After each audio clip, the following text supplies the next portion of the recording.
I, Paul Diffley, hereby reconvene the Board of Education under regular meeting in open session at 5 p.m.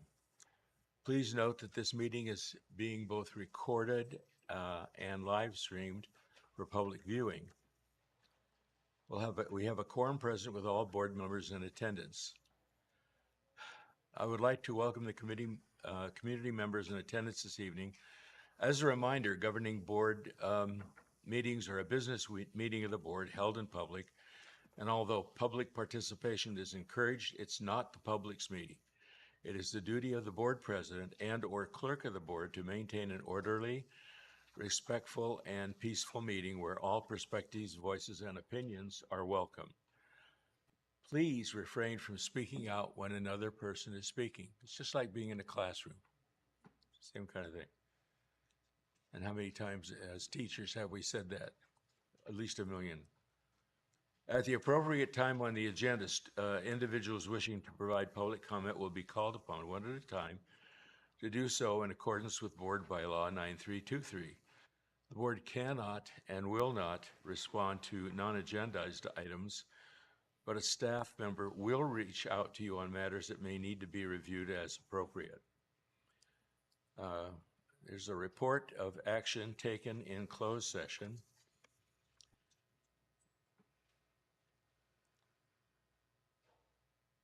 Do I read this whole title? Yes. Okay. Ratification of settlement agreement with former certificated employee. Yeah. Upon the motion of trustee Julie Vandergriff, second by trustee Nick Pardue, and a vote of 5-0, the board took action in closed session to ratify a settlement agreement regarding a wage claim brought by a former certificated employee. The agreement resolves the wage claim, and each party agrees to release/waive any and all other personal claims related to their employment. The superintendent or designee shall provide a copy of the ratified agreement to the former employee. D3, approval of agenda. Calls for motion. So moved. Second. Moved and seconded. Comments? All in favor? Aye. Aye. Any opposed? Hearing none. We missed D2. Oh, yeah, that's right. I don't want to do that.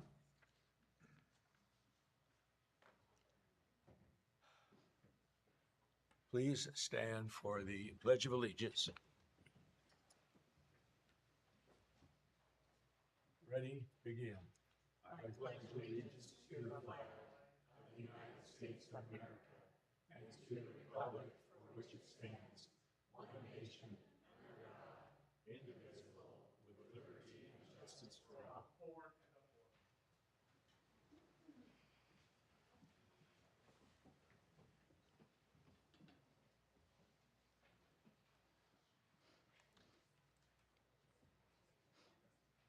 For the few of you who have been watching the Olympics, maybe it's more than a few, huh?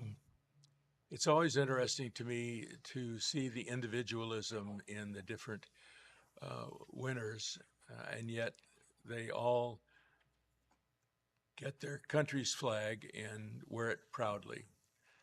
And that's, in my mind at least, how it should be. People running for their country or swimming for their country, whatever. I saw for the first time the syncopated swimming, women's swimming, and it blew me away. I mean, I couldn't imagine spending that much time underwater without drowning, but especially doing the things that they did. So it's always fun to see something new, and people who are well trained to do it. It just is. Opening of school, teachers at work, kids in the classrooms. It's another exciting year. I remember it well, and I'm sure Nick does, and Ms. Young as well. The smells and everything's freshly cleaned and, well, hopefully. Well, it is really. And you're kind of excited to see who's going to be in your class, and you got some new things to teach. And it's a great time of year, I think, for teachers and for students.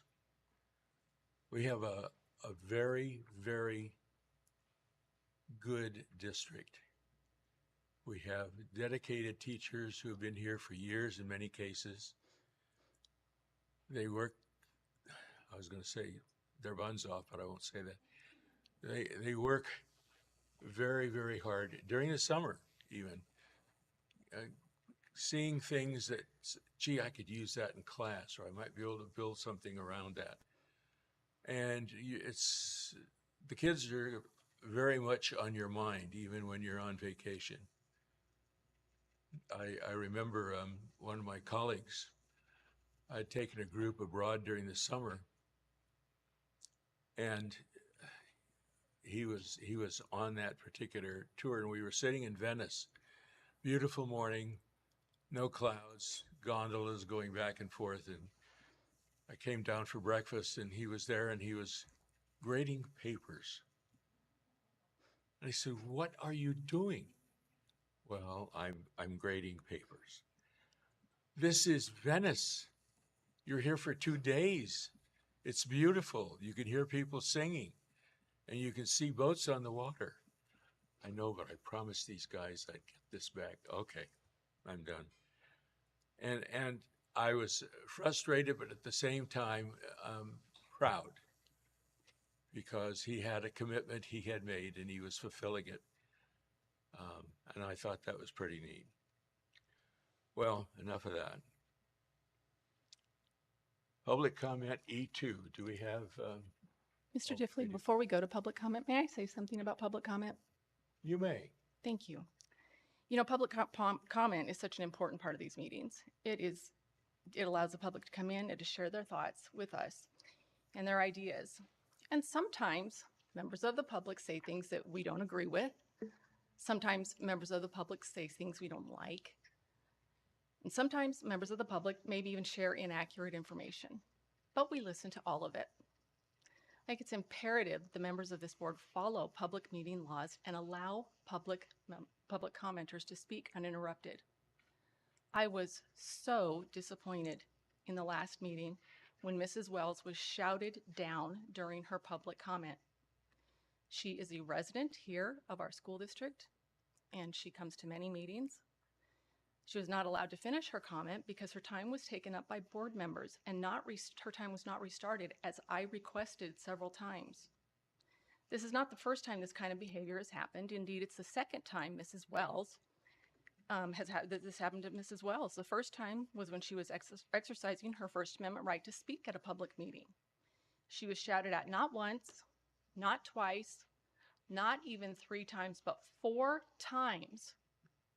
She was shouted at to speak for yourself. Now, I thought that was what public comment is sharing opinions, speaking for yourself. It was strange. I didn't get it either, but that's what happened.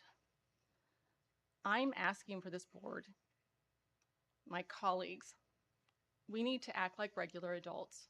We need to emotionally regulate ourselves. We need to treat all members of the public, all speakers, with the respect and care that they deserve as fellow human beings. Can I count on you to help me with that, Mr. Diffley, today? Well, of course. Can we all work together to ensure that our public commenters can speak unmolested and without interruption? Thank you. Point of order. Certainly. It is important, and the point that was being made in the meeting and has been made in the last a number of meetings, is that we have to be consistent with how we recognize public speakers. So if they're going to make a public comment, they're supposed to fill out a card. The issue that we had last meeting was that we've been inconsistent in how we have allowed some people to speak without a card which was the case in that situation. And we've allowed people or told people not to speak and were not allowed to fill out a card when it was fully within their right to speak. And I just want to make sure and draw attention to the board that we follow our procedures for everyone exactly the same. Mrs. Wells' card was skipped accidentally. I was speaking to Mr. Diffley specifically, just adjusting the comment so that we have some context to what we're discussing. Thank you. Okay.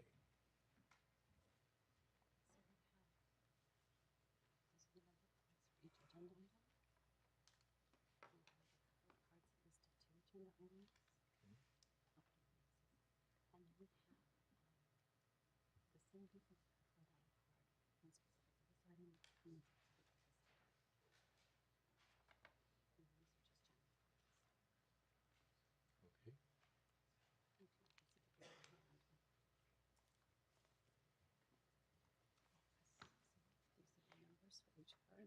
They're separated. Okay. And then with the same names, there's a card for G8 for some of the same people. So, It's Ellen Larson, followed by Chris Tomasi. Thank you. Order of speaking. First speaker will be Ellen Larson, and the second speaker who will follow her is Chris Tomasian.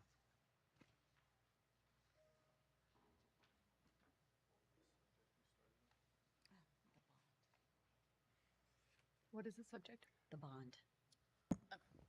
good evening, board. Regarding the bond measure, my comments are going to be focused to Julie and to Nick, and the rest of you can listen along if you choose to. Julie and Nick, from my observations, you are in a win-win situation. You have voted no on placing a bond measure on the ballot for the November 2024 election. If you vote yes tonight to place the bond measure on the ballot, there will be two outcomes. One outcome, the bond measure will be placed on the ballot and the community may vote it down.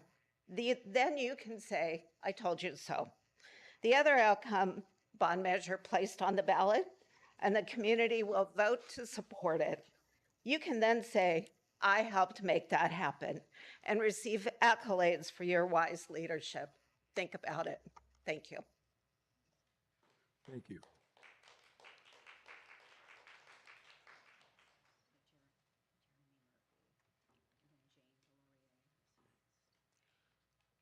Chris Tomasian will be followed by Jeremy Murphy. Okay, I have a question. I have filled out 2 cards. This is for the item 8. Okay. All right. And I will comment on that. Okay.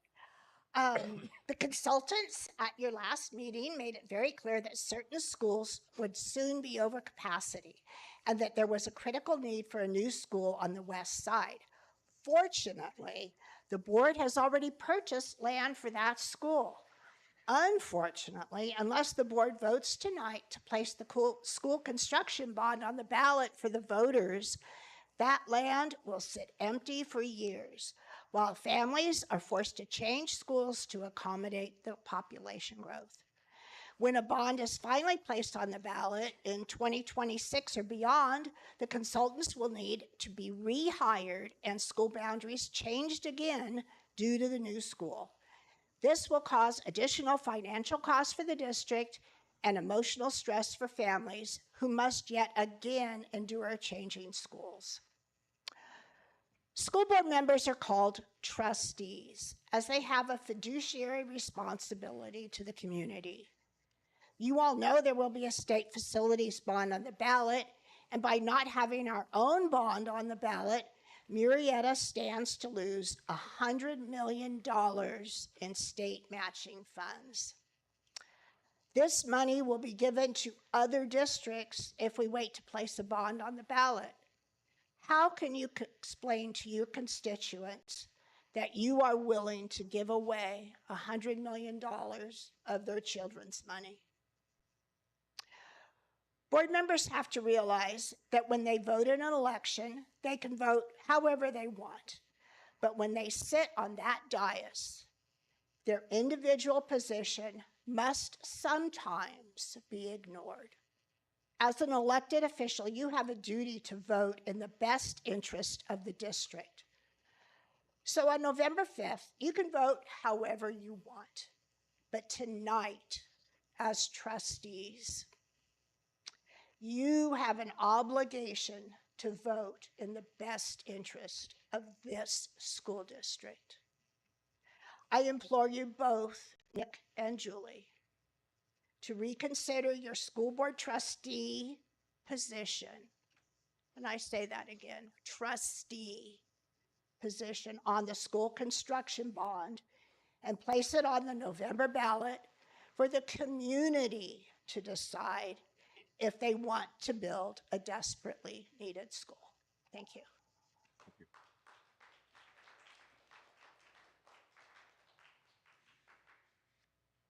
Jeremy Murphy will be followed by Jane Delorier.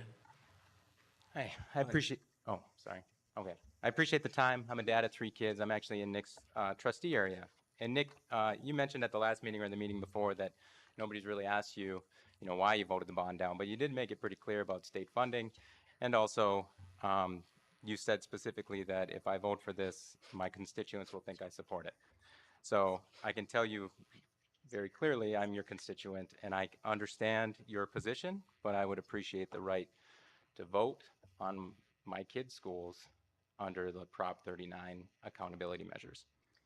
And I get the anger with the state spending or funding formula, and those issues can be addressed, but I would appreciate it if it wasn't at the expense of MVUSD students' experience. I've been a part of redistricting in 2 other districts in another state. It affects everybody.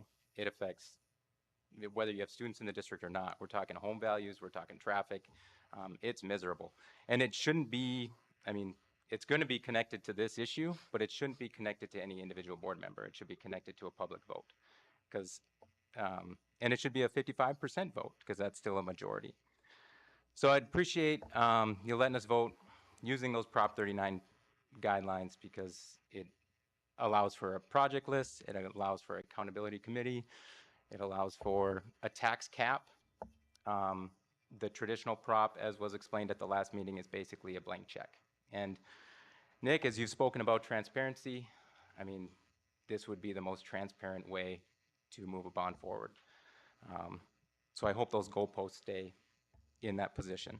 So I can't speak for everyone in your constituent area, Nick, but I can speak for my neighbors and myself. When we understand your position, but we would still like the right to vote on our schools with those security and accountability measures in place that Prop 39 provides. Thanks.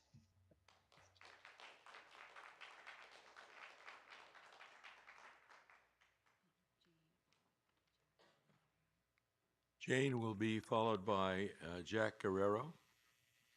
Sorry. Welcome. Good evening. Thanks for this opportunity to speak on this issue. My focus is crowded classrooms. This is real. My granddaughter attended Murrieta Elementary, where the current enrollment of 912 is almost certain to climb to 1,700 plus in the next 9 years. I'd like to relate some personal memories from the 1960s as a student and the 1990s as a teacher. These are things that really can't occur when there are too many students and no money to build new schools or buy portables. Okay, quick trip down memory lane. In 1965, we did PE in our classroom when it was too hot or cold outside. Coach Bailey had us shove our desks to the back of the classroom and led us in jumping jacks, burpees, and sprints in the classroom. We ate lunch in our classroom at our desks because my school cafeteria was turned into, you got it, classrooms. Every day we carried our lunch trays back and forth through the hallways. 1965. Fast forward to the 1990s. I taught secondary school for 20 years. I taught students in crowded classrooms and deteriorating facilities. One year, my high school freshmen sat at desks in an open library space. right there in the library. That was my classroom. Worse, much worse, my juniors were crammed onto an auditorium stage with the stage curtain as one wall. A girl who was in the row next to the curtain one time, I'm at my desk, I'm holding class, fell off. The desk got too close. I don't know if she was rocking it or what, but she fell off down into the pit below. She was okay. It was terrifying. My students used bathrooms that reeked of urine because it had soaked so deeply into the grout, it could never come clean. Why? Because no money to fix it. What are you going to do when students' health and safety is at risk? What will be cut from the general budget to buy portables? Counseling? School nurses? Athletics? What are you going to cut? When voters might have chosen to fund building and repair projects. I cannot understand why proud Murrieta voters, American voters, cannot be trusted to decide this bond issue for themselves. And since the percentage of voter approval appears to be a sticking point, I urge you to send the bond issue to voters under the old formulation. Do it. 3/5 of the board vote, but a higher percentage of voter approval. Just let the voters decide. Thank you.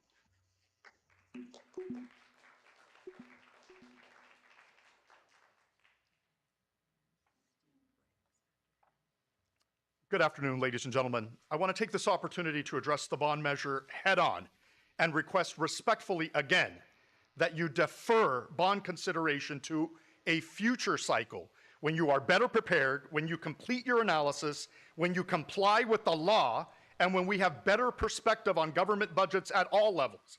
At present, you are simply ill-equipped. The project list submitted several months ago is woefully inadequate, with generic descriptions, minimal detail, and broad reference to recurring operating expenditures that should never be funded through debt. That last bullet in the project list is a catch-all for, quote, all necessary and incidental expenditures, end quote. This could mean almost anything. In effect, you are asking for carte blanche on a black hole. I don't think so, board. We, the people, are smarter and more analytical than you give us credit for. We need a detailed, budgeted list with accountability every step of the way. This is not only our preference, it is the law, which requires specificity in exchange for a lower voting threshold. On this count, the staff reports to date have failed. As for your demographic prognosis of doom and gloom, against the backdrop of declining enrollment during each of the preceding years and a regional trend toward private and homeschooling, your analysis is totally incomplete and therefore unreliable at this particular juncture. In fact, last week's consultants indicated that they require at least 24 months to complete their analysis. That puts us in the middle of next year.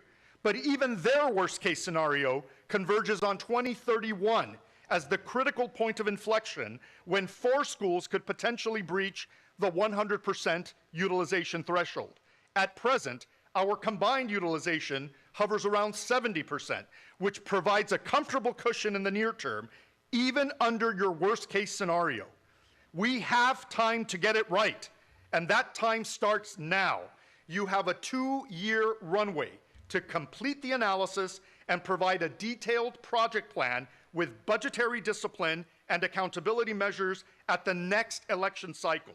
Finally, just a word about economic uncertainties in the near term. You probably heard the unfavorable jobs report coming out of the current administration just last week, and likely recession in 2025. It is simply unconscionable and inconsiderate to taxpayers and working people in this community who are already burdened with high inflation, greater cost of living, and unsatiated taxation and fees from big government. Let's defer the bond measure until such time that economic conditions are stabilized, interest rates are lower, government budgets at all levels are under control, and you complete your homework. Thank you.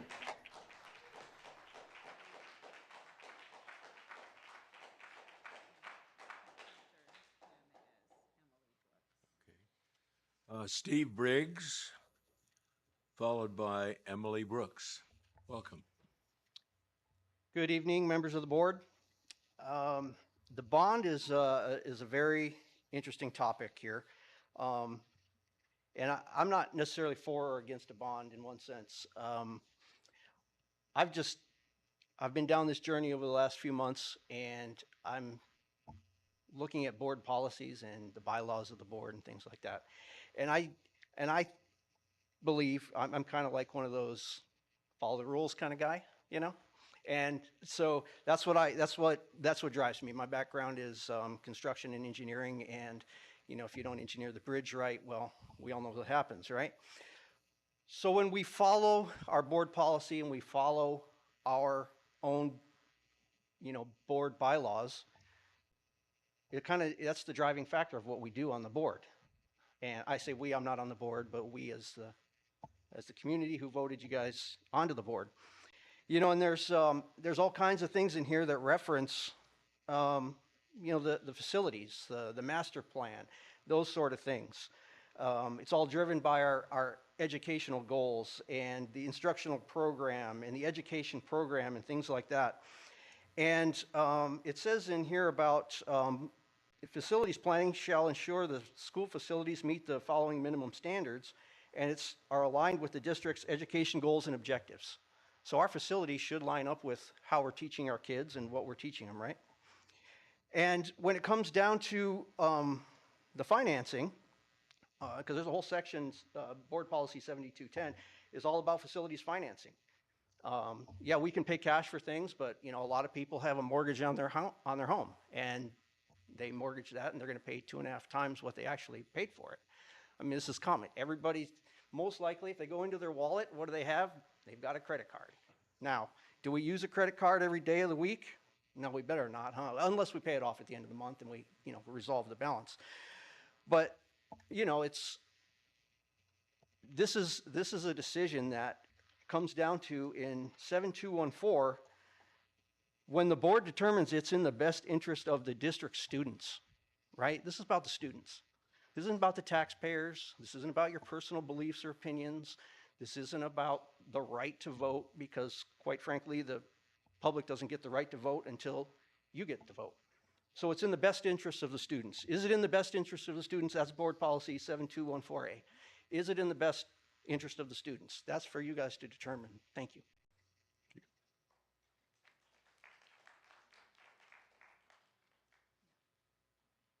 See, Emily Brooks. Yeah, Emily will be followed by Teresa Wells. Welcome. Hey, good evening. Thanks for the opportunity. The discussion last week, I heard a lot of parents referring to previous bond measures and where did all that money go? And I keep thinking to myself, well, look around. Every single one of these banners on the wall reflects something that those previous bonds have built. We built that, right? Every single one of these schools. How many were around in 1990 when some of those first bond measures passed? This district has grown leaps and bounds. We're excelling. Our students do well. You read it in the newspaper every day of the week during the school year, things that Murrieta Valley students are accomplishing and achieving. And if we want to keep up that level of achievement, we have to pass this bond measure. Whatever it takes, Nick, it's got to get done. You and I talked at length earlier this week. I understand your concerns in terms of fiscal responsibility and making sure that the district is getting all the money it's entitled to from the state, from the county. Do it, pursue all of that, but we still need this bond. Just today, like every day this week, I've driven down Jefferson Avenue on my way to work. A couple days ago, I also turned onto Los Alamos, heading up to the post office. Their new apartment complex is going up and down those streets. We all see it. The growth is happening. Take whatever issue you want with those demographics reports, but the growth is coming. And if we're not ahead of it, we're going to be behind. Like my mom said, my daughter attended Murrieta Elementary a couple years ago. That school in particular, it's on the west side of the freeway. Where are those kids going to go with this redistricting? They're not going to be able to ride their bicycles to school. We don't have the bus capacity to drive all of those kids on the west side of town somewhere else. They need a new school. These are elementary children. Are we expecting every parent to drive them all the way across the freeway to E. Hill Current or up to Buchanan or Tovishall?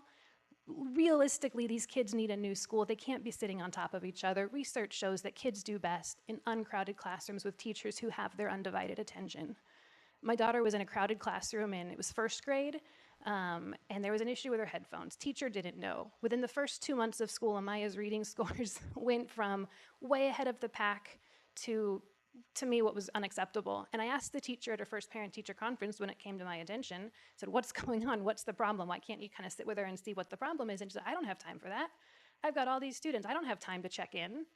Well, the red flags were all there, but a teacher in a crowded classroom couldn't take the time, and my daughter's education suffered because of it. Luckily, the fantastic Pam Roden at the time stepped in, we got it fixed, and Amaya's excelling. But problems exist. Every kid like that slips through the cracks when classrooms are overcrowded, teachers don't have the resources they need, health and education suffers, programs suffer. Why can't we just do the bond and, Nick, hold people accountable, hold the district accountable, make sure they've got that detailed project list, and make sure the money goes where it needs to go. Just pass the bond. Thank you.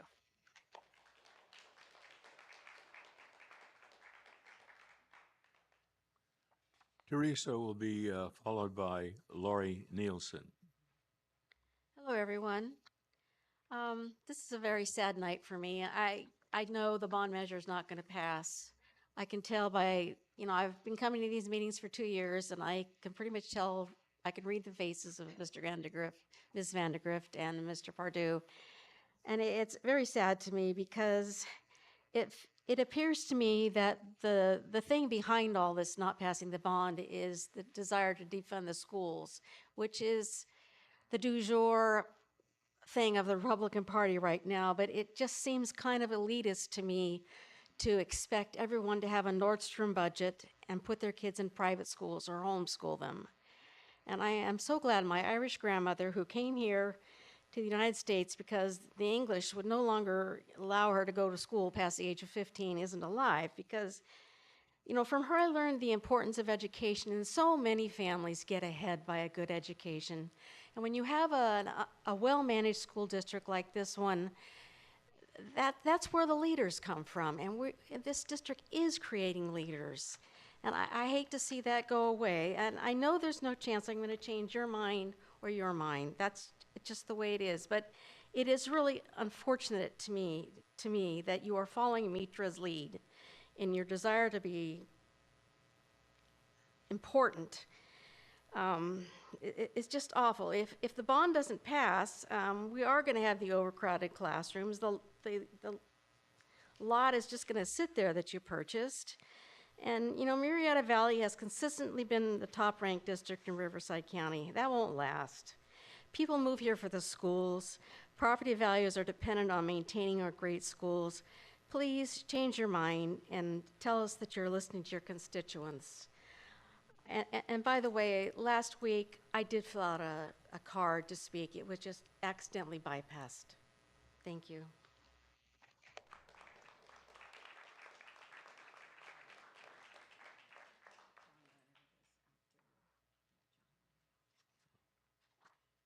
Hi, thank you.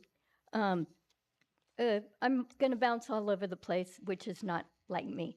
But first off, just because you're loud, you're not always correct. When you stand up here and talk loud, it doesn't mean you're correct. One of the reasons Pardue and Vandergrift supposedly want to talk about voting no on the bond, which I don't believe, is to save money. Well, that's baloney, because we're going behind, they're for in favor of going behind Chino Hills and joining their suit that may, go to Supreme Court level. Very exciting. But that's a lie, because it's pro bono, if I understand correctly. I may be wrong on that. But from what I understand, if you're pro bono, it's not free. If it falls out or you lose, I'm under the impression that the school district has to pay for it out of their budget, their general funds, our everyday money. That doesn't help the district save money. So that's my thoughts. Please vote yes. Please vote no on the other one. Thank you very much.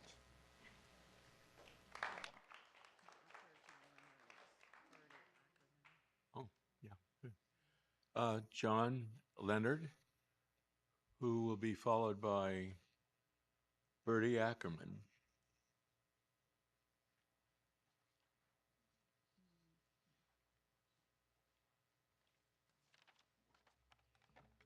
Hello, everyone.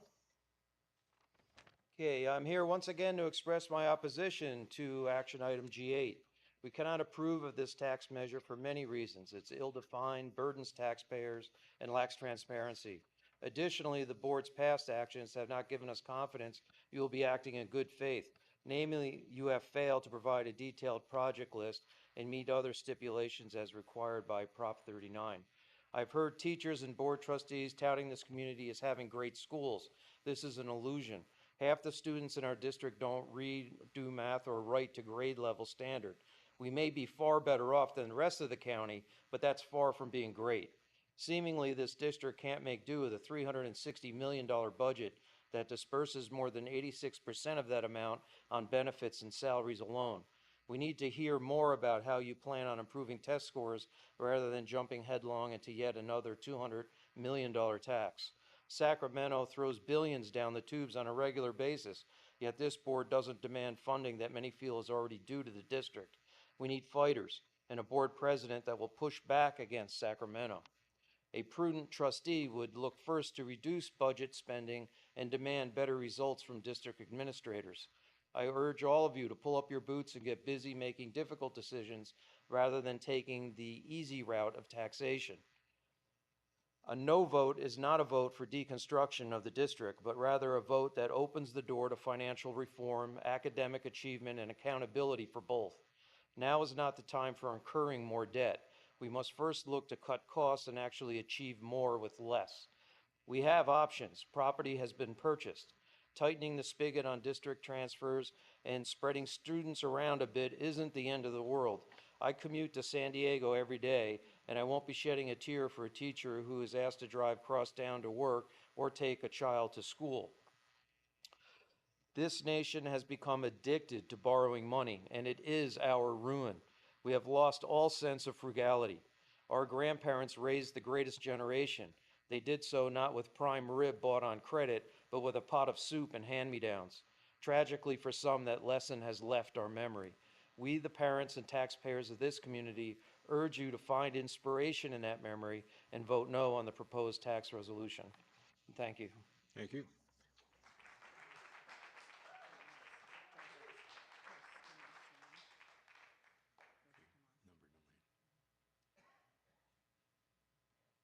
Hello. Hi. So I'll be speaking for G9. G9, I'm the 9. Yeah. Okay, hi. I'm sorry, if I was teaching a math lesson right now, I would be sounding so much more confident. So bear with me, please. Good evening. My name is Bertie Ackerman, and I'm starting my 10th year as an MVUSD educator. I am a math teacher. I've been teaching middle school math for 14 years, and I love my job. Could you bring the mic up just a little bit? Thank you. Is that better? Okay. Yeah. I love teaching students that math is not a subject to be feared. It is something to be enjoyed, which is no small task in middle school. I'm continually looking for ways to improve our math program. 2 years ago, I was lucky enough to begin co-teaching in our district. Co-teaching does not have a lot of buy-in, but my co-teacher and I have embraced the assignment and received multiple shout-outs from both the coordinator and the superintendent. This past year, I proposed a new math pathway that has allowed 25 additional students to advance in math and be ready to take high school level math in 8th grade. Because of this piloted class, our school is going to have over 100 students taking high school level math in 8th grade. This is a number, to my knowledge, no middle school has ever reached in our district. Next week, I will be welcoming 31 more students into this pathway. I share all this because, as an openly trans educator in Murrieta, I want to be clear about my main objective as an MVUSD employee. My number one goal is improvement and engagement in math.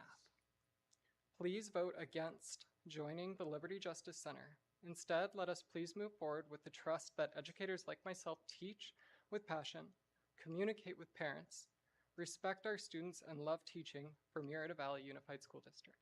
Thank you.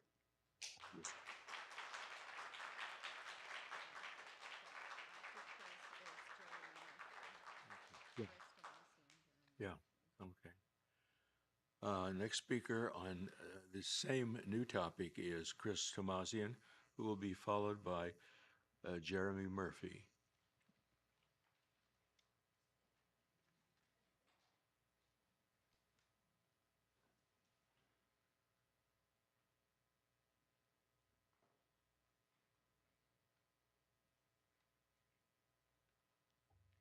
Hello again. Okay, different topic. I am concerned about the financial risk the contract with Liberty Justice Center poses to the district.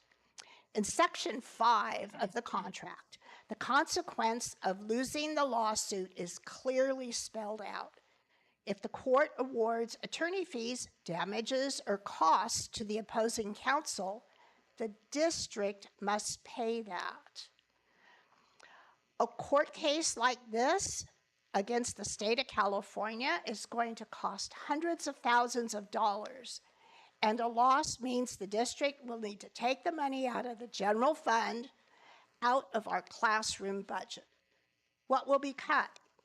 The arts, counseling, school nurses, career technical education, maybe athletics. And given that Chino is already involved in this lawsuit, why are you even considering joining? Why take the financial risk? Why would you want to gamble with our tax dollars? Please be financially responsible with our students' money. Vote no on joining this lawsuit. Thank you.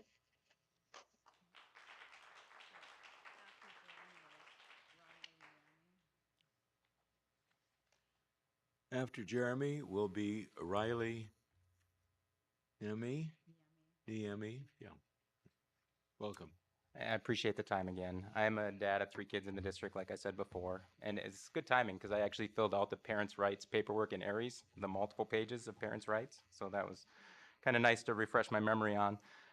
If we can just, I'm always one who likes to break things down to like bare bones. So really what we're talking about here is we're talking about, you know, one human's rights against another human's rights. I mean, that's really kind of, if you break it down to bare bones. We saw this when Orange Unified was having this conversation, and one of the board members said, quote, "Parents do have expansive rights and they should, but they don't own their children," unquote. So, and the blowback that she received is kind of telling. Like, it shows, you know, that it's really kind of about control. So Nick talks about the 14th Amendment, and he says he stands up for parents' 14th Amendment rights. But the 14th Amendment doesn't start when you turn 18.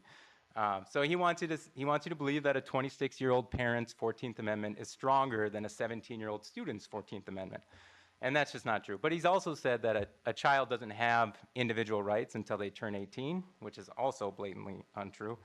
And so, like, we're entering into this without maybe all of the information that we may need. And like the previous speaker said, it could cost us money.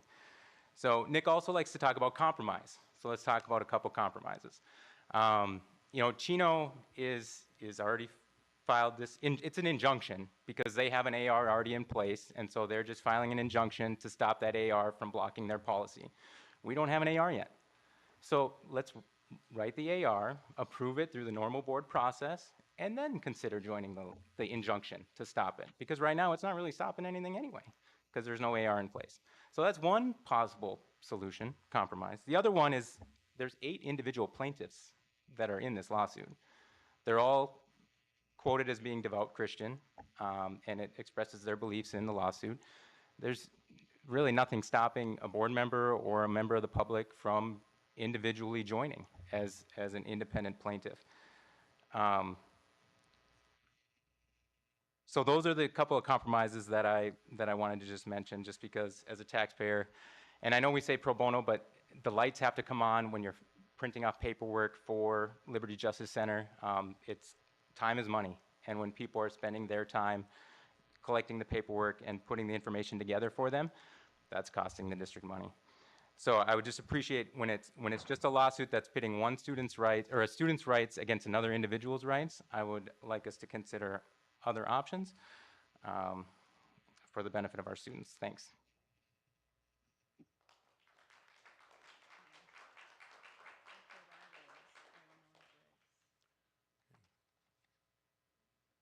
Riley?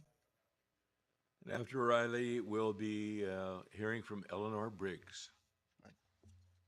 Hello, board. My name is Riley Niemi, and when I was recently in high school a few years ago, I would see how many kids were distanced from their parents and brainwashed by teachers and staff into becoming transgender at ages as young as 12 years old. These kids are obviously not transgender, but are instead being manipulated by the state of California. Now, recently, California has taken away the ability for school boards like you to represent the views of the people of Murrieta, and just disappeared. Which is why I'm asking you guys to partner with the Liberty Justice Center to take parental rights back from the power grab Gavin Newsom recently implemented with Assembly Bill 1955. And there should be no compromise or middle ground with whether or not parents have a say over their child's life. And although complying with California state law would be the easiest option for the board, and it may even be the cheapest option for the board, it is not the most moral option for the board to comply with California law. So please choose wisely. Thank you.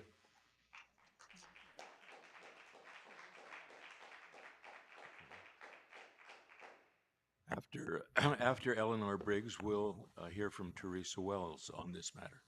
Welcome. Hello, President Diffley, members of the board.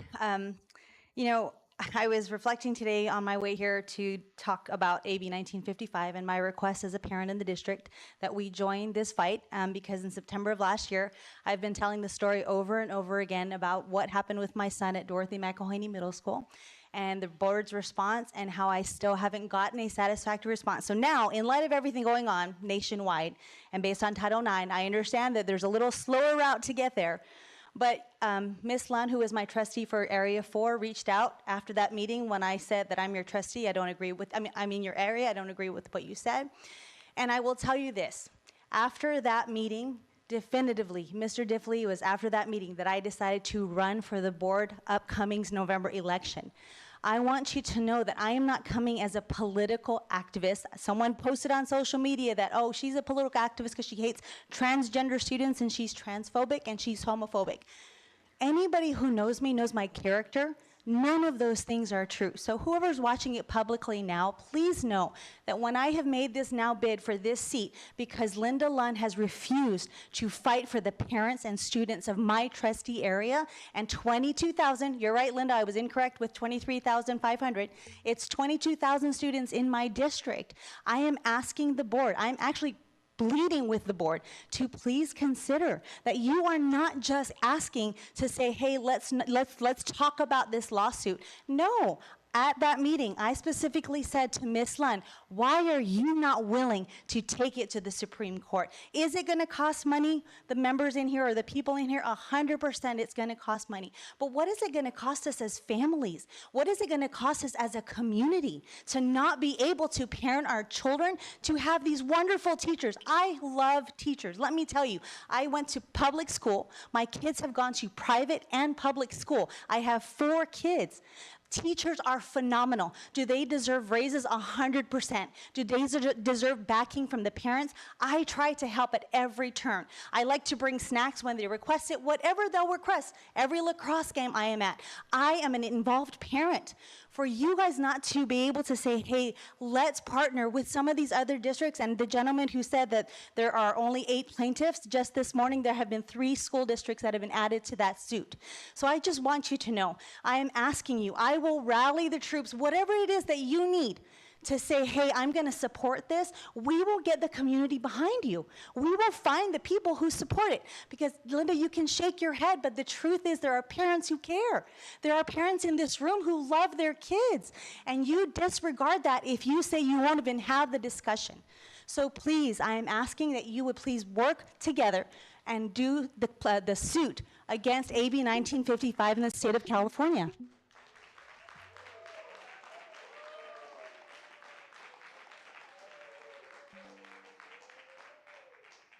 Mrs. Briggs, may I address you for a moment? I would prefer if you speak in the future that you don't bring election politics into it. I know it was easy to do, but I appreciate it. Thank you. Quiet, please. Shh. Quiet, please.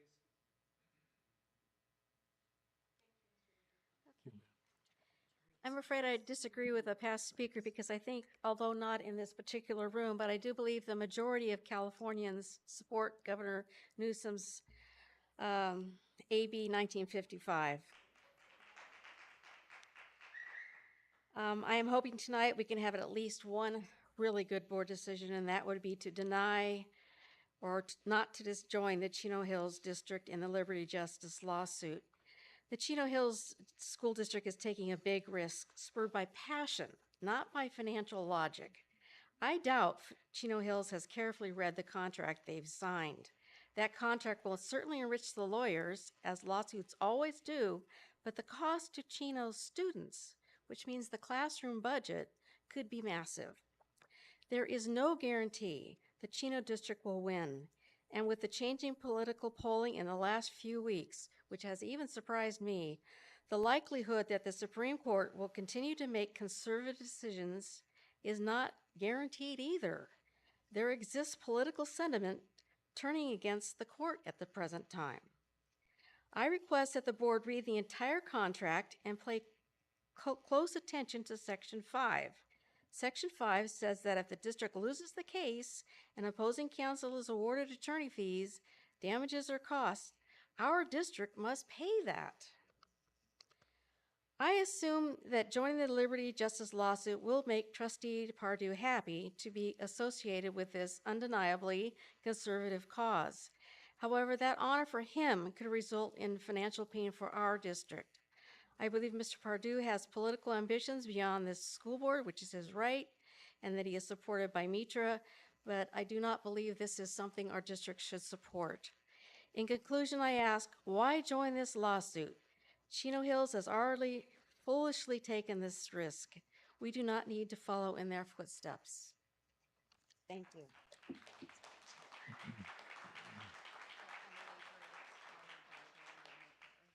Emily Briggs, she'll be followed by Brandy Meeker. Welcome. Thank you, Board, for the opportunity. I'm actually from Sacramento, California. I have nieces and nephews in your district, and that's why I'm speaking here today. Thank you to my sister, Eleanor Briggs. She has activated parents in Sacramento because of your giving her the opportunity to speak and be here and talk about her kids. My nieces and nephews they all go to your district.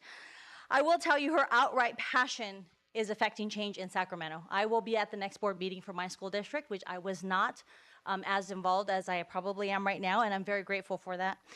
The other day, my 3-year-old son just told me that he is a dinosaur. 3 seconds later, he tells me he's a rock. Is my son a dinosaur or a rock? Here's the great part. I get to parent him in this decision. I get to be a steward of him in this decision as he is making these decisions. You know, it is unfortunate because I cannot foresee a future in Murrieta or in Sacramento, and I will say the very same thing when I get there. I cannot foresee a future where I cannot have the ability to parent and steward my child as they are in some of the biggest permanent decisions of their life. There's a lot that goes into making decisions. I am not, like my sister said, she's not transphobic. I am not transphobic. We have friends who have made those decisions, but they made those decisions as adults. They made those decisions where they had the mental capacity to be able to make those decisions on their own. I am asking you, on behalf of my nieces and nephews in your district, to please join the fight. Someone said it's a gamble to join the fight with your finances. I would say you gamble with the lives of the children. It is not about money. This fight is not about finances, and I do not think that you will lose. If you join this fight, you are telling every parent in Murrieta County that you care about their decision on how to raise their children. If you join this fight, you are telling every parent and every student in Murrieta County that you care about their right to choice, to choose to be stewards, to choose their children over anything else. So I'm asking you to join this fight, and I will fight this in Sacramento as well. I will go up to Sacramento and I'll say the same thing at every board that I go to, because I'm very impassioned now, because Eleanor has brought this to the forefront of the parents' attention, and I will tell you, you have no greater advocate if you decide to make the decision to join the fight. She will activate parents, Democrat, Republican, anybody. She will activate them to join and support what you guys are deciding. There is a lot of talk, a lot of murmuring, but let me tell you, the biggest gamble you will make is not about the money. You are making a gamble with the lives of children, and I don't know that you can sleep well at night if you decide not to join this fight. Thank you.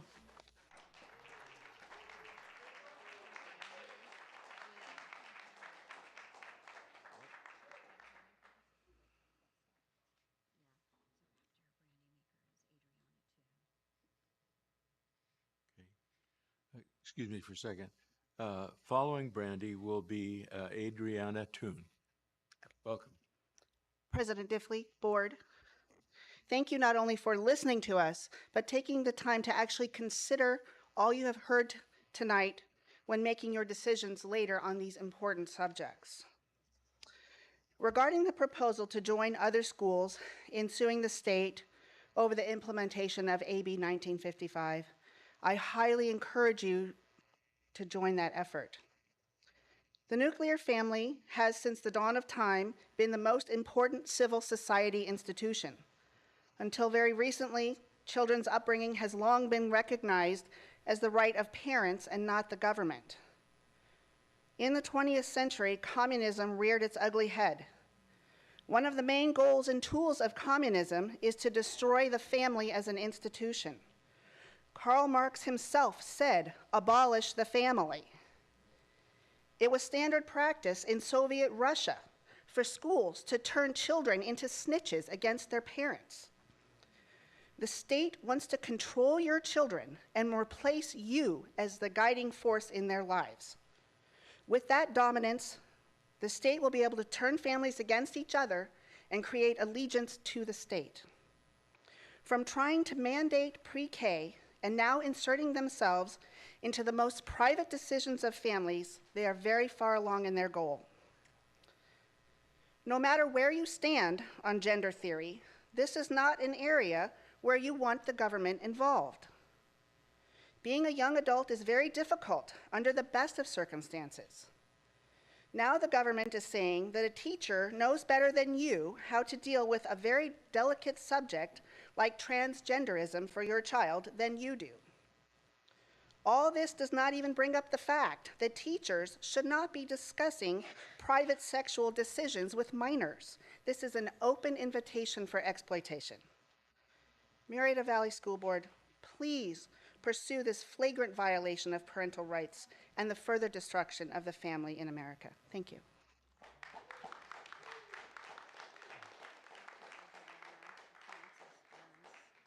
Oh, good. After Adriana Toon, we will hear from Francis Burns. Welcome. Hi, my name is Adriana Toon. I am actually a legacy elementary teacher here in the district, and it has been a dream ever since I was a child to be a teacher. And the reason why is because I had so many teachers that have impacted me. For instance, my fourth grade teacher, I didn't know how to read at the time, and she took time out of her recess and lunch to teach me how to read. I had a middle school teacher who took time to encourage my skills as a cellist, and their encouragement helped me develop a 6-year passion for playing the cello. In high school, right here in Murrieta, at Murrieta Valley, I had teachers that saw that I needed more support to be successful, so they helped me enroll in AVID. When I didn't think I could pass my AP math class, I had a teacher take time to tutor me and ensure I had the knowledge necessary to pass. I have always wanted to be like my teachers and help students in any circumstance succeed. In my 10 years of teaching, my #1 priority has always been to equip, empower, and support all students to be successful learners. I tell you this today because I am a queer educator with 2 children in the district, whom I love dearly, actually. And my identity does not change my priority of educating my students through the use of state standards and district curriculum. In fact, I was in my classroom today unboxing the curriculum and sorting it and writing lesson plans. Please do not waste district resources by joining the lawsuit. Those valuable funds could be and should be used to provide students with updated facilities, curriculum, and engaging educational experiences. Thank you.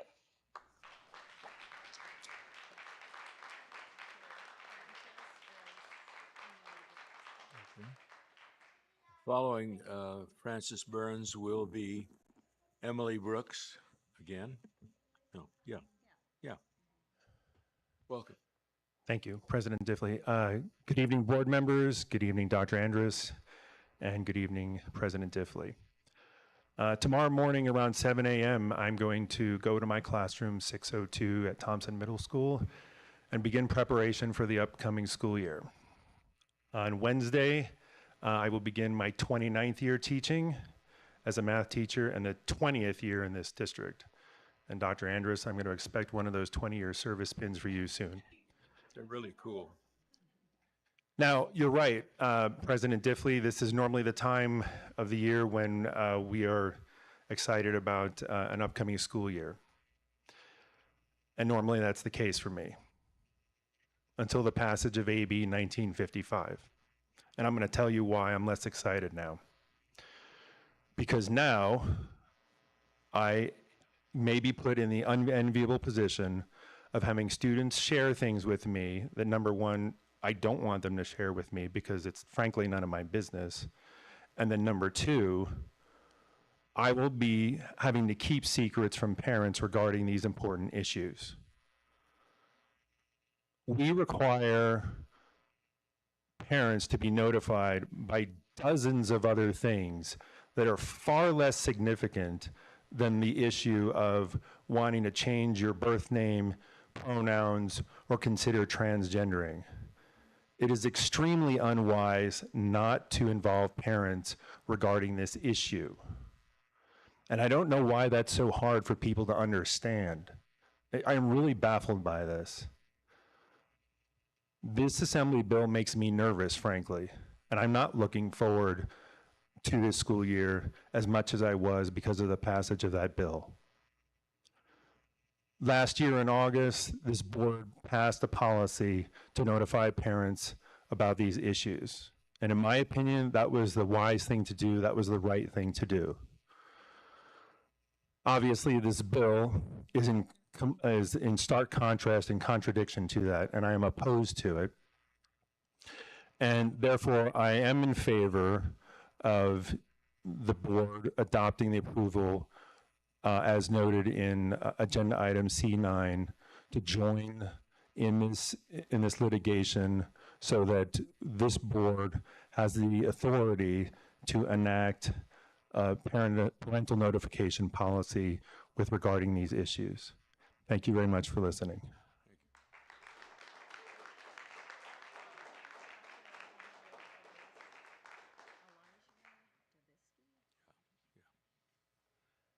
Following Emily Brooks will be Elijah Davisky. Welcome. Good evening. Thank you again for letting me speak on this second issue. When I was a kid, my mom used to always tell us when we were arguing, I had a lot of siblings, your rights end where someone else's rights begin.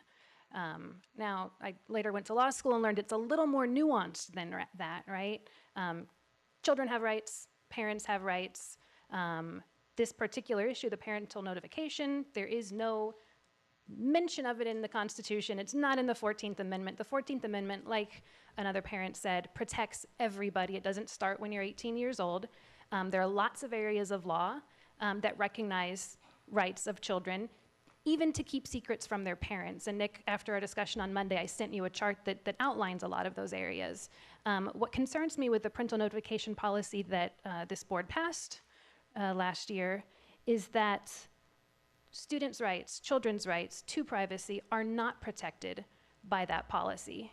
And in fact, in order to enact this policy, you had to include a statement that overrides some of those areas in other areas of law in terms of healthcare, psychological care. You had to impose your own presumption that it's in a child's best interest for the parents to learn of these very important decisions, when in fact the law already allows for kids to have some sense of privacy when they're dealing with personal information with their doctor, with their therapist, with their counselor. Now, I don't believe Murrieta Valley employs any surgeons, doctors who would actually be treating these children in a medical sense, but we do employ school counselors, and they are held to some of those standards outside of our own regulations. They're held to professional standards in the California Code. And so if they're told by our policy that they have to report a child within 72 hours of learning that the child might identify as a different gender, or maybe just wants to try out using different pronouns for a while, or try out using a different name while they're still kind of working through it and they're not sure about confronting their parents yet, instead of allowing that professional counselor to use their own professional judgment based on years of training, years of licensing, instead, your opinions, your belief that it's in that child's best interest supersedes that professional's best judgment. Now, 99% of the time, it doesn't matter, right? Because if a child is choosing to maybe transition socially, they're talking with their parents first. In fact, I think Nancy read some statistics last year that in this district, we'd had 21 kids come forward, and 20 of those times, they came with their parents. Their parents were supporting them. It's the one kid that matters. It's that one child who is fearful of his parents that matters. No one else's rights are affected if we protect that one kid. But this policy puts that one kid in danger, and that's why it will fail in court, and that's why we can't join this lawsuit today. Thank you.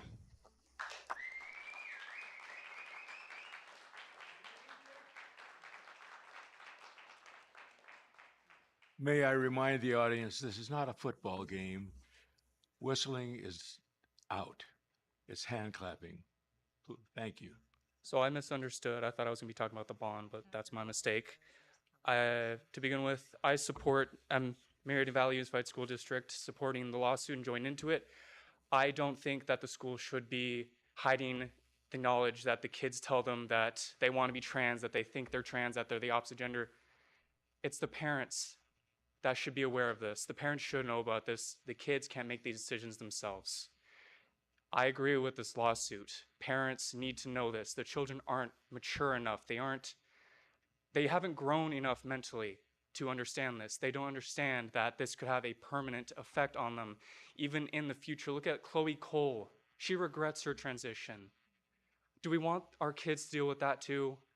If a girl wants to become a boy, she gets her breast chopped off. She can't have kids if she takes testosterone.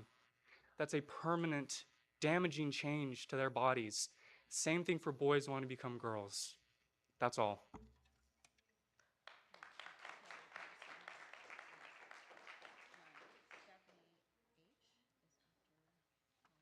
Kelly Parsons. That's all right. Take your time. Kelly will be followed by Stephanie H. I think it's H. Good evening, board. I'm here with some good news. I love sharing good news with you, and this week has been full of it. I am the Link Crew Advisor over at Vista Murrieta, and yesterday, I'm gonna cry. Yesterday, we hosted our annual orientation for the incoming class of 2028, and we had over 600 students join us with 105 leaders that I trained on Monday and Tuesday. Those teenagers gave up 16 hours just to be trained to help freshmen feel welcome on our campus. So proud of them. And we filled the stands for 4 hours and helped them become a part of the Bronco family.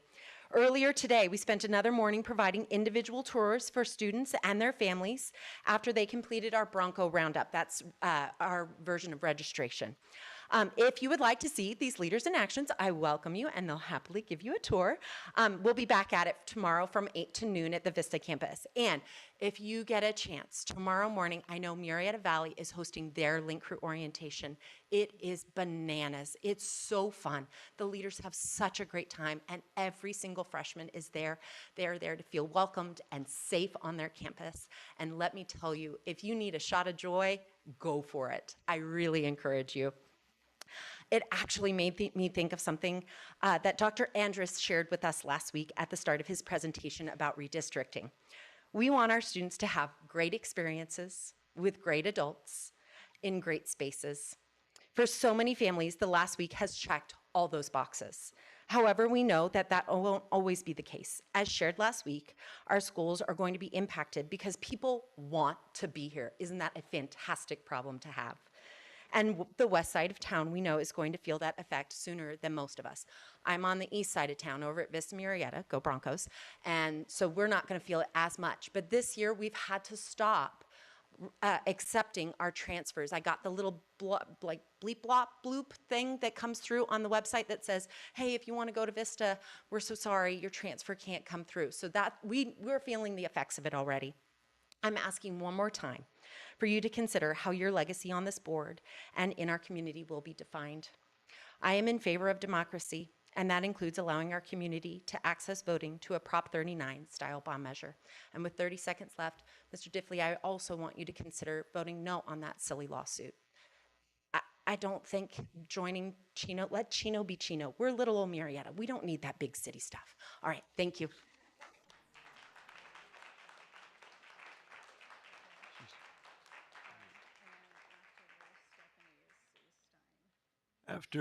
After Stephanie will be Sue Stein. Welcome. Good evening, members of the board. I appreciate the opportunity to speak with you tonight. Tonight, I should be home preparing to send my middle daughter off to college for the first time and spending time with my youngest, who's about to enter her senior year at Vista Murrieta. All three of my children have attended schools in this district, which has consistently provided an exceptional experience for all three. We've had some wonderful teachers, some of who are here tonight. Miss Murray, who had my middle daughter, Ackerman guided my youngest, and Parsons inspired my oldest, who is now 28 years old with her own twin daughters at home. Each of them have made a lasting impact on my children. As an educator myself, I find board meetings particularly engaging as the topics resonate with my professional interests. However, these meetings should quite frankly be boring and focused on the needs of our students and not be filled with divisive political agendas. I recall my first board meeting back in November 2019, where an asinine request was made to designate our district as a sanctuary district. I sensed then that a troubling trend was beginning. And now some of those individuals whose actions show that they would probably support such a request, namely Mr. Pardue and Mrs. Vandegrift, are now sitting on the board. It's disheartening to see our district, known for its excellence, being drawn into political controversies. This is not the place for those debates. Quite contrary to what some have shared tonight, we should not be fighting Sacramento while sitting in a nonpartisan seat. Instead, I urge you to focus on the pressing needs of our expanding student body, approve the necessary bonds for our schools, and refrain from unnecessary potential expenditures on legal counsel that arise from political maneuvering. If we adhere to the law, such counsel would not be needed in the first place. Please, let's redirect our efforts toward what truly matters, our students' education. And I want to piggyback on something Ms. Ackerman said, and she talked about my current role in education is a math specialist, and we absolutely just want our kids to love math. And that's what we're doing in the classroom. Are we protecting some kids like the one kid that they talked about that Nancy mentioned from a year ago? Yes. And is it worth it? Yes, that one life is worth it. So please, let's vote yes on the bond, stay away from the lawsuit, and keep our district boring. Thank you.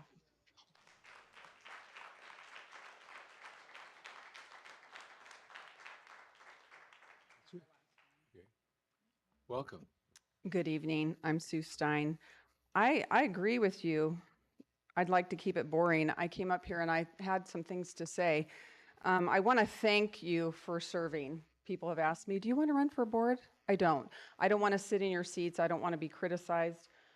We've had to make a lot of hard decisions the last several years. I got involved during COVID. I was asked to be vaccinated. I was harassed a little bit to be vaccinated. I had to make a hard decision for myself. I had to do some homework. And I didn't get vaccinated. Okay, so, but more importantly, these decisions about finances in the district, making a hard decision for the community, we have to decide, is that the best thing for the community? My husband asked me, well, is the bond, we've been here 33 years, are they not going to have bonds at some point? I said, I don't know the answer to that, so we're gonna have to answer that. We're gonna have lists of things that we're going to be working on. We need to answer those hard questions. We had some hard decisions to make when we were dealing with COVID. We were the one state that was shut down the longest. Those are hard decisions because what happened was our scores went down. And so now we're dealing with the repercussions of this, that we have hard decisions to make, so it becomes political. We have a lot of things coming down from the state, unfortunately, that make these meetings not boring. They make these meetings difficult because a lot of people are writing legislature that really doesn't go with education. Making a decision in a class, I have stories of kids that I've had to call. If you call them, don't say their name, don't say the name that we're telling you to call them in class. You need to call them and say their given name. So I was calling and going, I hope I say the right thing, hope I say the right thing. I never got a hold of that parent. And there is a theme to that. I've had several students that I never got a hold of the parents. that we're dealing with those issues. And so what concerns me is the mental capacity of those students and our ability to help them, because our counselors really didn't go to school to counsel in that way, as much as some people have said that. That's not the type of counselors they are. And if you talk to them, their job is tough right now. So we have a lot of hard decisions. Are we providing the public with the information to make the decisions that we need to make? Or do we want to be in a lawsuit? No, but would we go to the ends of the earth to back kids and parents so that kids would not be harmed in the long run? So play the story all the way out and make that decision. I would have to say you'd have to join the lawsuit and gamble in the event that kids need to be protected by their parents, because they are going to pay for the medical stuff. The school and the state is not in the long run. Thank you.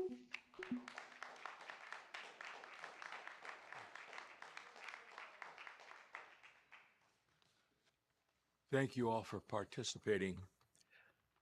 Now we'll move to E2, public comment. Oh, no, we did that. More public comment, that would be great. No, never mind. Employee organization reports. We'll hear first from Lisa Murray, President of the Murrieta Educators Association. Welcome. Thank you. Good evening, Dr. Andrus, members of the board, dedicated educators, staff, and community members. I'm honored to be here tonight as we embark on another exciting school year. This season of new beginnings brings with it a sense of hope and possibility, as well as an opportunity to reflect on our shared mission to provide the best possible education for our students and to foster a supportive and thriving environment for our educators. The start of the school year is always a time of renewed energy and commitment. Our school sites and classrooms have come alive once again with the buzz of eager students ready to learn and grow. We, as educators, are reminded of the profound impact we have on the lives of our students. Every lesson we teach, every challenge we help them overcome, and every moment we share contributes to their journey of discovery and achievement. This year, we are particularly excited to welcome not only our returning students and staff, but also the new members who have joined our school community. To our new teachers and staff, we extend a warm and heartfelt welcome. You are now part of a family that is dedicated to excellence in education and to the well-being of every member of our school communities. As the president of MEA, I want to take a moment to highlight the importance of our association in supporting this mission. We are not just an organization. We are a community of highly trained professionals who are committed to advocating for the rights and needs of our educators and our students. We believe that by working together, we can ensure that every teacher has the resources, support, and respect they deserve, and every student has a safe, supportive learning environment and the opportunity to thrive and flourish. This week, the MEA Executive Board was honored to partner with the district in supporting our newly hired educators at their immersion workshop. After a short presentation, we provided a Jersey Mike's lunch to attendees and welcomed more than 50 new members into the Murrieta Educators Association. We are MEA strong. Joining MEA means becoming part of a collective voice that champions the best possible education for our students and safe working conditions, professional development opportunities, and a collaborative environment for every educator. It means having access to a network of colleagues who share your passion and dedication for educating and inspiring students and who are ready to stand by your side in times of need. As we celebrate the start of this school year, I encourage every teacher, nurse, psychologist, and speech pathologist who is not yet a member of MEA to consider joining us. Your voice matters, and together we can and do make a difference. Thank you to the district and site administrators for your continued support and partnership. Thank you to our diverse network of Murrieta educators for your unwavering dedication and hard work. And a special thank you to the community members who believe in the power of public education. Here's to a successful, inspiring, and collaborative school year ahead. Thank you. Thank you. Is Winston Carter here? Oh, good. Hey. And hiding behind you. Speaking for the California School Employees Association.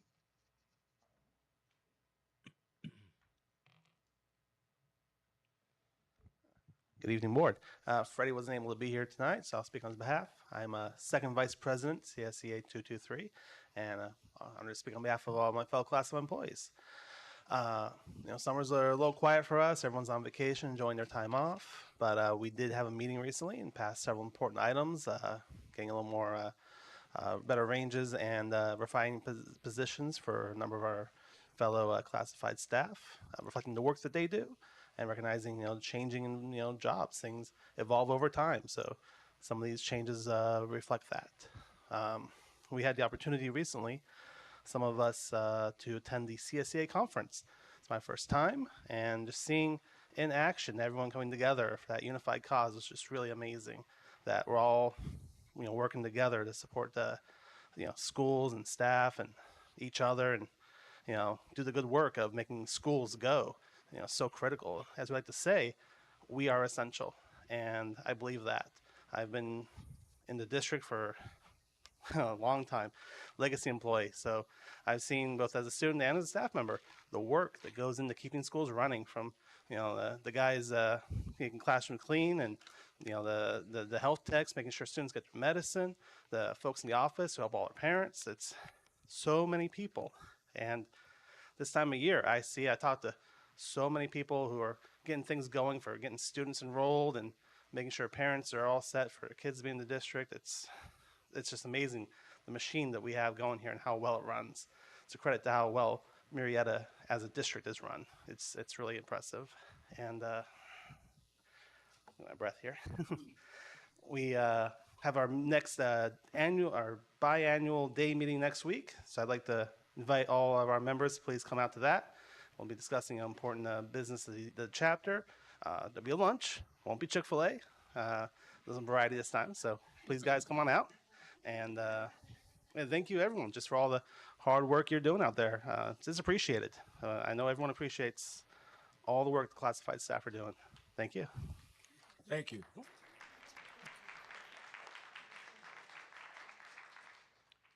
Yeah, it sounds like a trite phrase on the one hand, but when you see the incredible things that go on with the staff,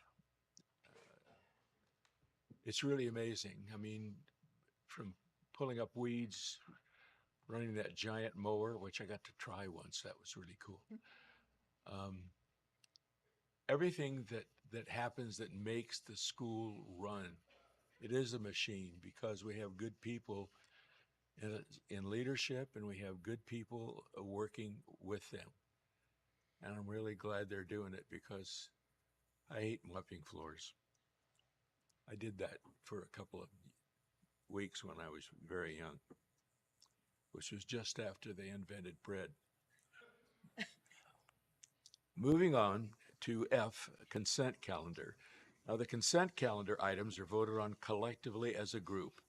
Upon board member request, items may be removed from the consent calendar for discussion and individual action.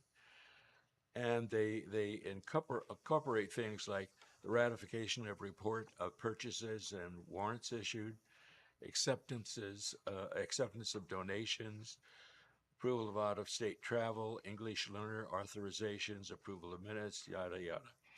So there are things that happen over and over and over again, and we just lump them together as a consent calendar. Do I have a motion to pass? So moved. Second. Moved and seconded. Any comments? Yes, I have a comment. Thank you. I see number 8, approval of professional services agreement with Dennis Wolver Kelly for legal services through June 30th, 2026. Is that standard to have, and is that your organization? Yes, it is. It's DWK. Yeah, 2 that is years? standard. 2-year commitment? Yes, because there's ongoing legal things that we have in the works with them, and usually it's just typical for us to renew them on the regular like that. I got it. Okay, thank you very much. All in favor? Aye. Aye. Any opposed? Hearing none, passed 5-0. Summer reporting, this will be fun. Dr. Anders. So our team of has done some terrific work over the summer Some of it's still ongoing, and we're pushing to the end, and some of it's already been completed. And so our assistant superintendents and deputy superintendents are going to report on our summer work and the things we've accomplished over the summer. All right. Good evening, President Diffley and board members, and to our Murrieta community.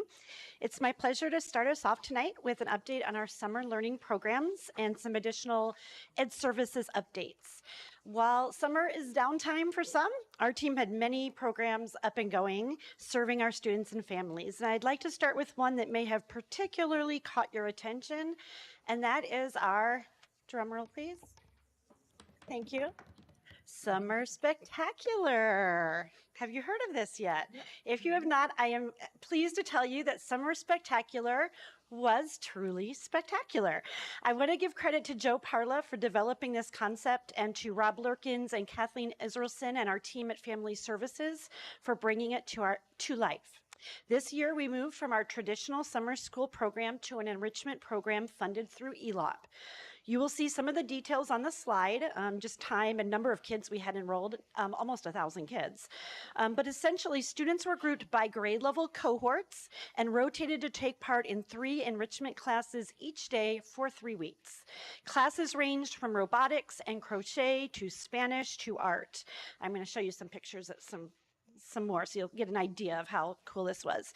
The feedback was so positive. We had one parent who wrote us something, and I just felt like it was thoughtful enough that you might benefit from hearing kind of what their experience was.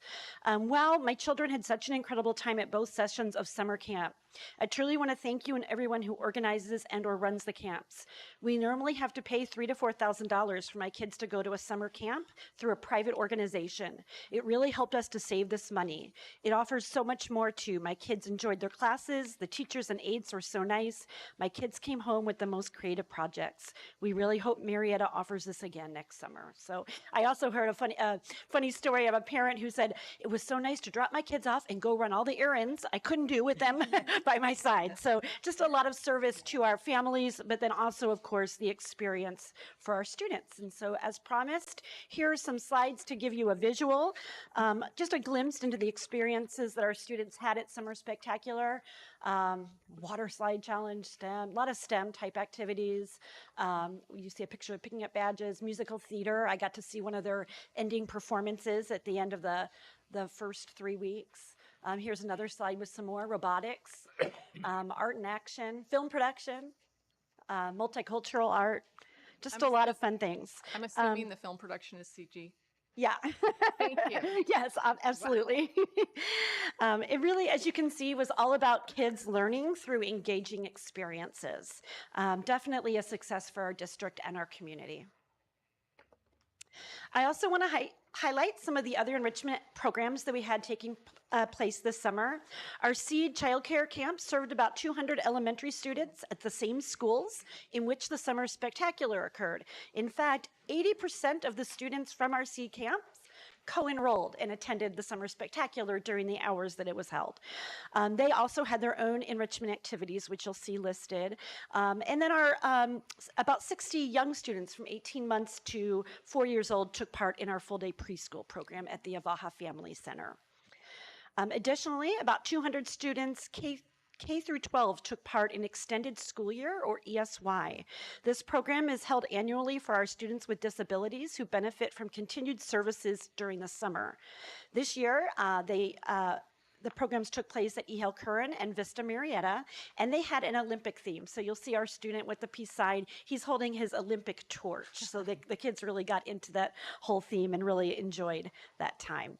And then lastly, robotics and engineering continued. We had 60 students take part in competition robotics camp for current middle schoolers, as well as 200 incoming middle schoolers participating in an ELOP-funded robotics camp with support from high school volunteers. And that was at each of our middle schools held that. You can see in this picture kind of what it looks like as they have those spaces redesigned for the robotics. I wanted you to kind of get a glimpse of what that looks like and what that experience is like. It's definitely an experience to be part of, and how fun to start your middle school career getting that opportunity. All right, at the high school level, we offered summer school credit recovery at Vista Murrieta High School. We had 749 courses completed, almost 500 students completing at least one course. You can see the courses that we had available, and we also offered tutoring in core subjects. We had 3 summer graduates, and we're proud to say that 90% of the courses completed, students earned a C or better.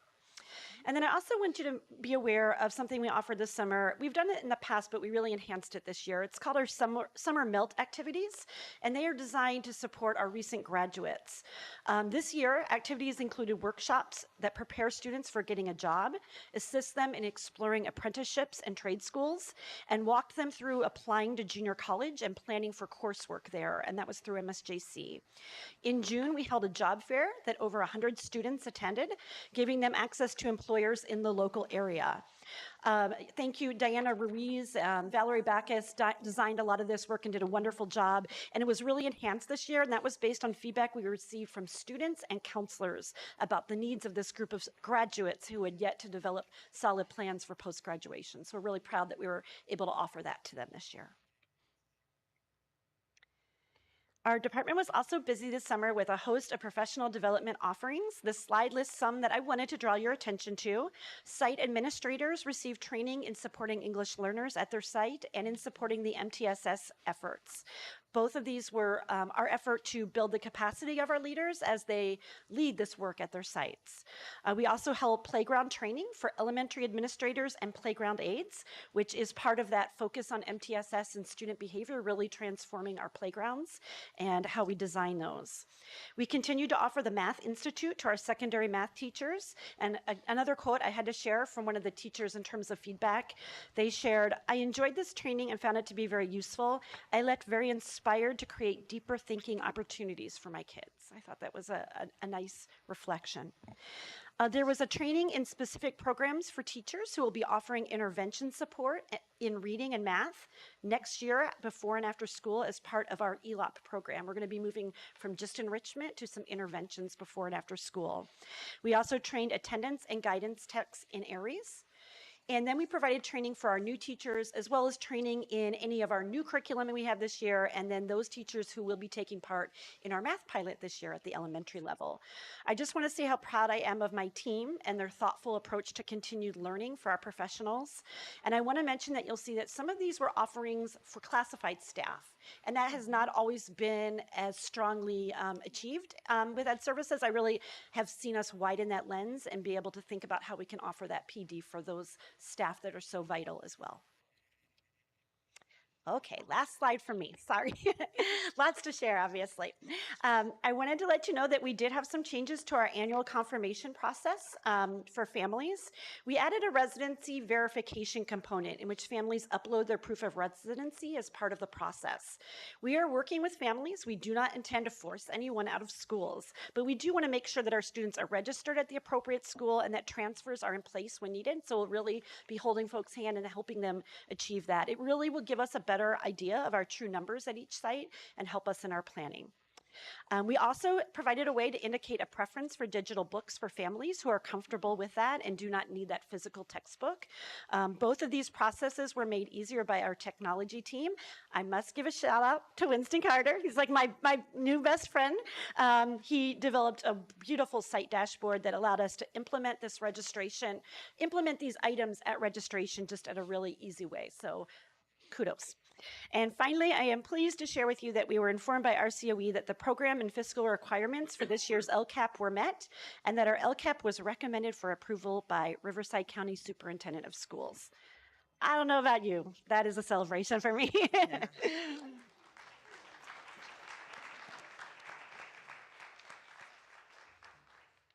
All right, so with human resources, our summer is all about training, a little bit of team building, as well as staffing.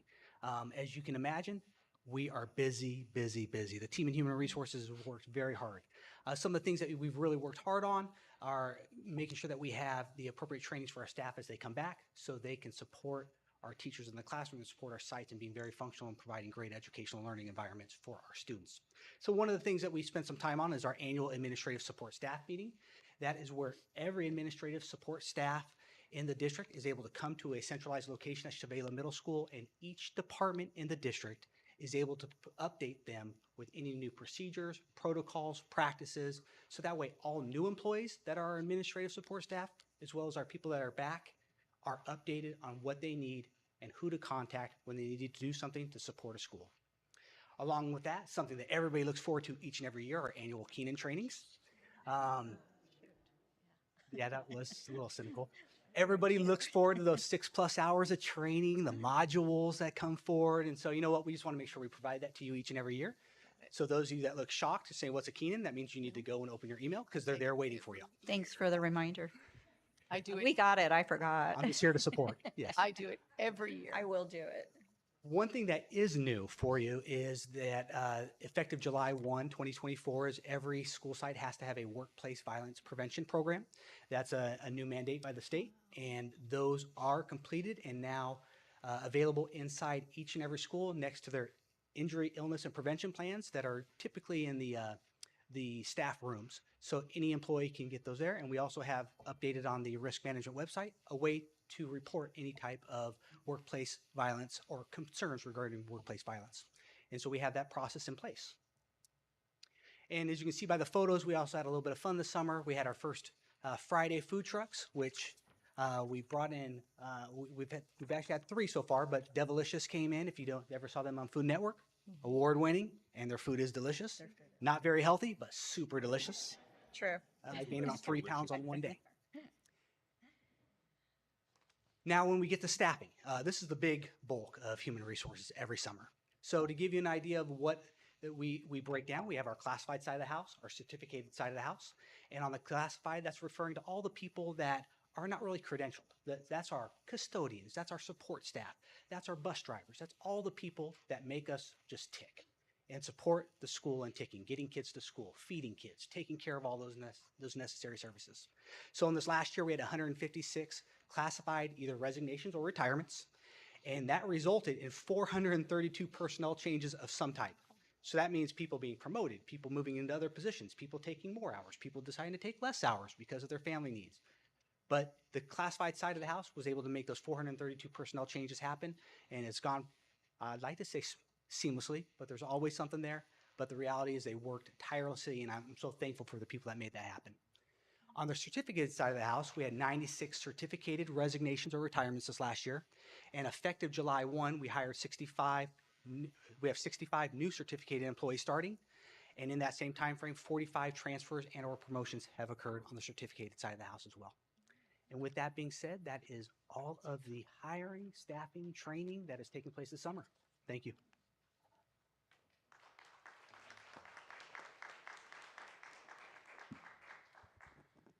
Thanks, Rich. Good evening, everybody. On behalf of the Business and Operations Division, it's my pleasure this evening to share with you the work and the progress that's been made by the Facilities Maintenance Operations and Grounds team. And so, Winston, when you say some people had vacation who are CSEA members, there's a lot of folks who probably didn't. They're out grinding. And so we're very appreciative of your team and the efforts they made this summer. And so I think at the beginning of the summer, I shared that we're going to attempt to accomplish over 50 sizable construction projects. And right now we're embarking on about 107. And so that grew due to a number of events, but we had some great opportunities for us to be able to not only just take advantage of the projects, but we also have those unexpected repairs that we have or those emergencies that take place across the district. And so I'm going to go ahead and just share a little bit about, I'm not going to be able to highlight everything, but tonight we're going to summarize. And I think the first one, I think it's the obvious, is the flagship project over at Murrieta Elementary School. So we have 13 new classrooms, a student support office, new playgrounds, fields, courtyards, a new parking lot, a couple of catch basins that are being developed. Teachers are in the process of moving in. Contractors are finishing up the hardscape and landscape and fencing, so we're ready for students. Remind you that we broke ground February of 23, and while we've had to overcome a number of construction delays that included some weather that we experienced back in the winter and some significant supply chain issues, fourth and fifth graders at Murrieta L are going to be in new classrooms this next week, and we're excited for them and the teachers to be able to have this new look. Although like I said, we're working around the clock and through the weekend to get things prepared. If you drive by the school, you'll still see a couple more last-minute concrete pours, some asphalt being delivered. Sod is in this week, and so the school is really looking great. And so if you have an opportunity, I would really encourage you to swing by next week, midweek, if you can. Lisa J. Males Elementary School, we have the TK classroom project. And so we have 3 new TK classrooms, faculty restrooms, new playground equipment. And while the classrooms are going to be ready for students next Wednesday, we still have a little bit of delay on playground equipment and whatnot. But the classrooms are ready. Furniture's already being moved in, finalizing some of the cleaning that's taking place. Every elementary school this year got something. And so I won't read the list to you, but a number of projects took place across the elementary school. A couple pictures there of new playground equipment, and it's fantastic. So Alta and Antelope, both those pictures they're just wonderful additions to that school. And so most of those projects at our schools, range from HVAC systems and playgrounds, but we're also beginning installation of new shade structures and some different ADA improvements across the elementary school campuses. Sometimes we see things that are much more on the curb appeal, but I wanted to bring some of the things to your attention that you oftentimes don't get to see or celebrate. I'll call it the non-sexy things in the school district. We've some new furniture at MES to go along with the new school. We had to redesign some drainage systems at Buchanan. Unfortunately, those kiddos at Buchanan had in rainy weather, their fields gotten really soggy, but our team went out there and redesigned a whole system. Hopefully, all of our fields will be utilized throughout the entire year, regardless if there's rain or not. We had to change a couple classrooms. The one on the top right is splitting a classroom so we can change a classroom to meet the needs of students. So our SP classrooms need a smaller space, and so we can take one classroom and turn it into 2, as well as taking out an old broken accordion wall and making it permanent. The middle school level, our 4 middle schools, we had some significant projects, one being new air conditioners at Thompson Middle School. You can see they're carried in by a helicopter. New offices being built, significant new backflow system, and as well as some new flooring out at Dorothy McElhaney, and kitchen enhancements, I'll call it, instead of repairs, kitchen enhancements at all of our middle schools. At the high school level, a variety of different things, from kitchen repairs and enhancements to all 3 high schools. You may recall you approved last year theater enhancements. All 3 theater lighting upgrades are in process. We're still waiting on some LED electronics that are controls, but those should be done here at the end of August. But theaters are looking great. MCA had some HVAC upgrades. In addition to the picture on the right there, you see Murrieta Valley's track was refurbished, and the whole Murrieta quad experienced the beautification project by our grounds team. Painting projects, while not significant this year, Murrieta L did get their entire campus painted, so it's now white rather than beige, and so it ties the new building in with the old. Warm Springs experienced some interior and exterior painting of doors. Valley's administrative building was painted, and Vista Murrieta High School's band room hallway thing gets beat up a little bit with instruments and xylophones and all the rest moving up and down the hallway, so we had to go in there and do some repairs and paint that. Flooring projects across the district, 16 classrooms at Antelope, Buchanan's library and computer lab, Dorothy McElhaney's NPR. You probably saw it if you're at the retirement event, but here's what it looks like now. In Vista Murrieta High School, the M classrooms and CTE fitness room received some carpet. Asphalt, we continue with our asphalt refreshes around the district. We started last year and we'll continue that project, just because if you neglect that, it becomes a safety issue. So we select We prioritize our asphalt projects across the district to ensure things are safe and looking good. I've been the good fortune to be a part of this team for the past 2 years, and I'm so pleased with the performance and outcomes. I can't remember a time in our school district where we've completed so much, and I really want to celebrate the individuals who are in this district who work so carefully on behalf of kids to get classrooms ready for next Wednesday. They work around the clock to be able to clean, prepare, build, construct, or whatever their mission is, to be able to prepare classrooms for kids. It doesn't happen. Next Wednesday is not going to happen if these folks weren't getting after it like they did this summer. And so I'm just very, very thrilled about the measured growth and productivity this year, in addition to the employee engagement that is really, I think, at the highest it's ever been. I'm so pleased with just how committed our folks are. And we met with all the custodians and maintenance workers and grounds guys and gals this summer. And just the conversations. They got one day off out of the heat to be able to come together, train, have some fellowship. And the demeanor was vastly different than it historically has been. And like I said, I wish I have a little bit of a part in that, but just to be able to see the leadership efforts made in the grounds department, the maintenance department, the operational department, and the 2 welcome additions of Jose Contreras and David Paul in the facility divisions. They've moved mountains, and they've saved us hundreds of thousands of dollars because of their talents and gifts. And so with that, I'm just very excited to be able to say this is a division that has a mission of high quality, well-calibrated, fiscally responsible, and consistently engaged for every student every day. And so we thank you for listening tonight.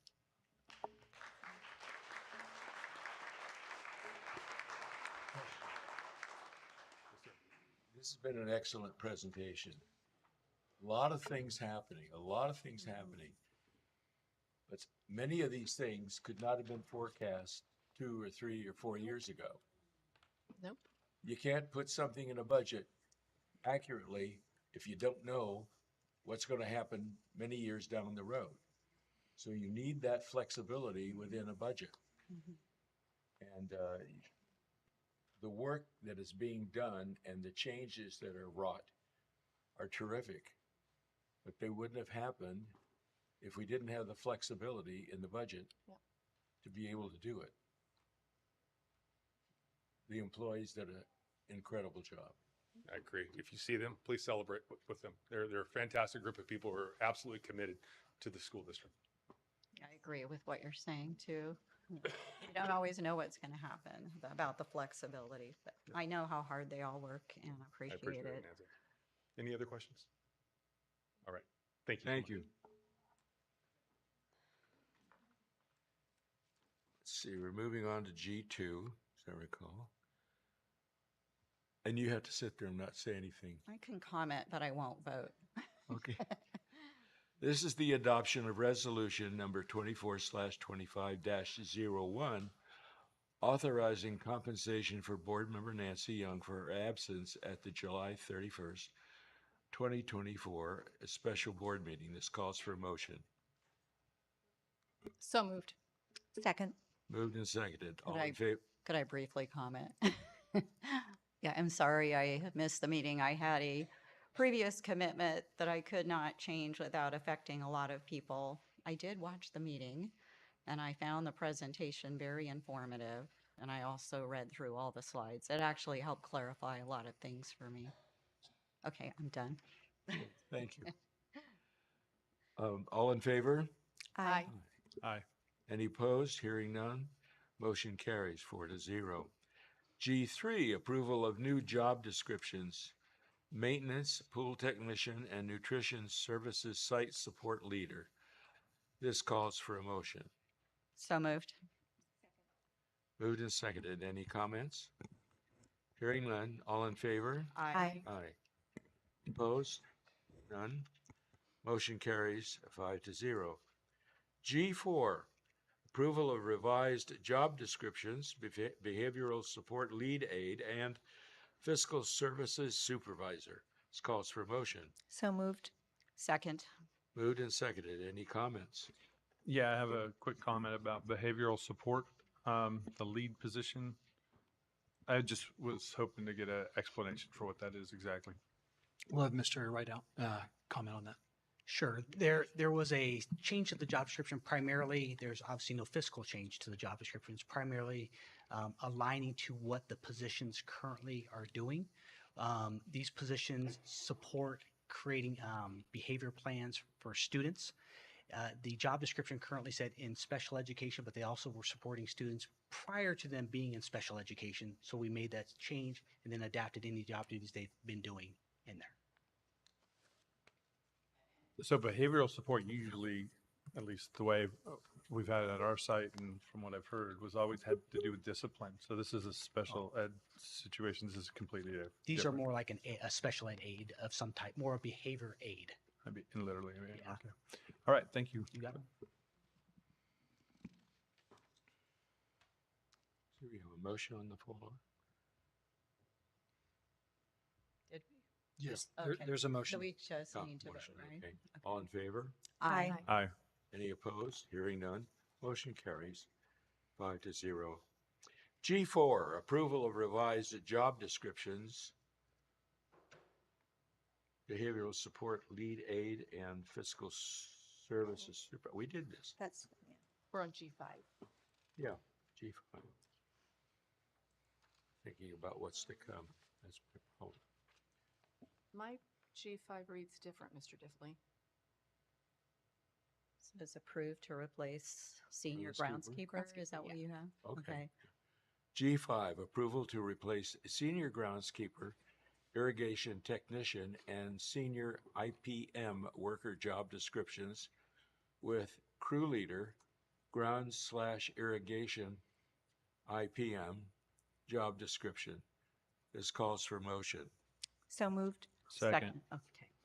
Moved and seconded. Any comments? Hearing none. All in favor? Aye. Any opposed? Motion carries 5-0. C6, approval of revision to the certificated management employee salary schedule effective July 1st, 2024 and January 1st, 2025. This calls for a motion. So moved. Second. Moved and seconded. Any comments? Hearing none. All in favor? Aye. Aye. Any opposed? Hearing none. Motion carries 5-0. G7, approval of personnel report. This calls for a motion. So moved. Second. Moved and seconded. Any comments? Hearing none. All in favor? Aye. Aye. Any opposed? Hearing none. Motion carries 5-0. G8, information and adoption of resolution number 24/25-02, ordering an election to authorize the issuance of general obligation bonds, establishing specifications for the election order, and requesting consolidation with other elections occurring on November 5th, 2024. This calls for a motion. So moved. Second. Moved and seconded. Comments? I'll make a few comments. Fine. Okay. I'm going to I don't want to get into anything long-winded, but so I just want to make some comments on the process we all went through. Because this bond is something we've been working on for quite a while. It's been at least 15 months. The board has been getting updates and reports every step of the way. We had an independent firm conducting polls and surveys. The surveys showed that it looks like at least 63% of the Murrieta population supports the bond. We've approved a project list. We've approved the purchase of land for a school that we desperately need on the west side. That's where all the crowding is. You heard some comments about it. We also are all aware that we're eligible for $98 million in matching funds from the state. To be able to get that money, you need a bond in place. I do understand that a couple of our trustees are against the bond. I personally don't think it, and like everybody has the right to their opinion. I don't think you necessarily need to be in favor of a bond to allow the public to vote. 'Cause we all would have a vote. Those people who are against it vote no. People who are for it will vote yes.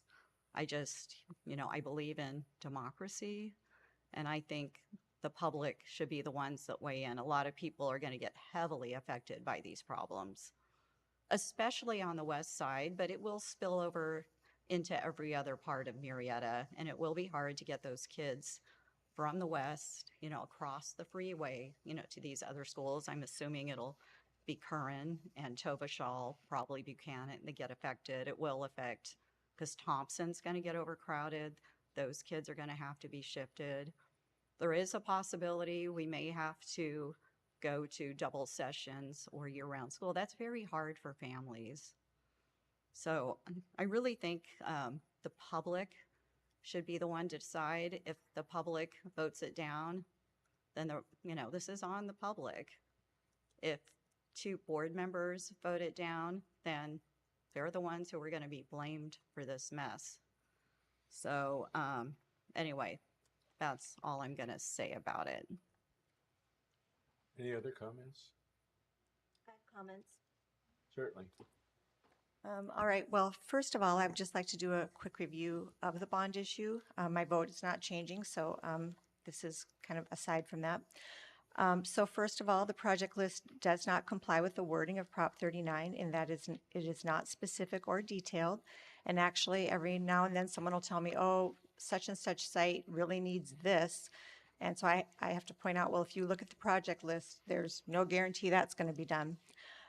Secondly, the district is reinstituting the process of residency verification and taking steps to rebalance attendance boundaries to maximize our facilities utilization for students residing in Murrieta. These are important steps to take before asking taxpayers to commit to long-term debt payments.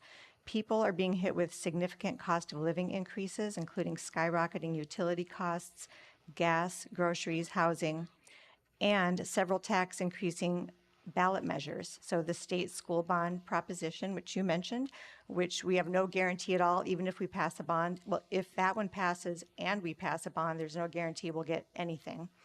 So there's a state school bond proposition on the November ballot, a state climate change bond proposition, and then also on the ballot in November is Proposition 5, which will allow, so right now only school districts can go for a 55% bond.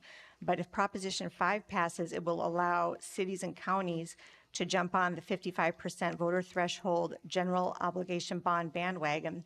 And so if that is passed, our taxes will go up every election in perpetuity, according to the Howard Jarvis Taxpayer Association. So there are a lot of financial burdens on people in California, including in Murrieta. The next thing I'd like to address is quality education is about more than facilities. Actually, this presentation was very awesome. There was a lot of very impressive, things in that. We all like nice things. But schools keeping secrets from parents creates further financial pressures on families as they make alternative education arrangements. Referring to the recent property purchases, one of the recently purchased properties slated for expansion hopefully will be utilized as soon as January. The other property was purchased to be ready in case it's needed.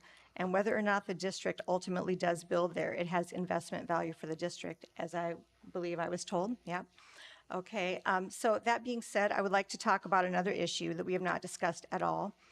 And I've been kind of, I'm not trying to come in at the last minute with something. I've literally been trying to figure this out myself. The board has been urged incessantly to let the voters decide.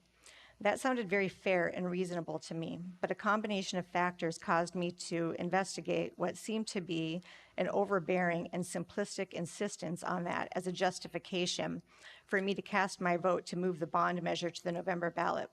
I have been asking questions, and it has been a process to figure out what were the right questions to ask. I will explain below and pose questions that I believe need to be answered for the board and for the public. All of this is available for anyone to look up, and my questions came from reading 3 different sources. And to be clear, I'm not alleging anything illegal. My questions seek to increase understanding, transparency, and disclosure. So my 3 sources that I have been studying, a California school bond study by author Kevin Dayton from the California Policy Center. It's 361 pages. I did not read it all. Section 7 is entitled, "The System is Skewed to Pass Bond Measures," and Section 8 is entitled, "More Troubling Issues with Educational Construction Bond Finance." That was published in 2015. My second source that has led me to have a better understanding of this and to prompt some more questions is Rule 13-304, authored by California Attorney General Kamala Harris, California Deputy Attorney General Manuel Medeiros. That was published in January 2016.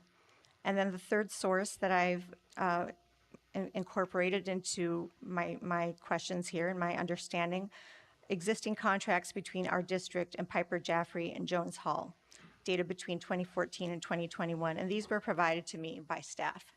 So I thank you for that. So, first of all, just to assure you, I have not, I've really been in a process of understanding, and I have been asking questions. And I was told that it is illegal and the district would not spend 1 penny to promote a bond measure if it were placed on a ballot. And so I take that at face value. I assume we wouldn't be doing anything illegal. I'm not questioning that at all. I'm not asserting that. In looking at our district's existing contract with Piper Jaffray, which is now Piper Sandler, that was dated August 5th, 2014, and that contract is for financial advisory work. So that is distinct from bond underwriting services, which I believe they do also offer. I think they do both, but that's okay. You don't have to answer that right now. The contract appears to provide numerous pre-school bond election planning services, which according to the fee section of the contract, they will not charge the district for. So apparently they would be providing pre-school bond election planning services for free, if I understand that correctly.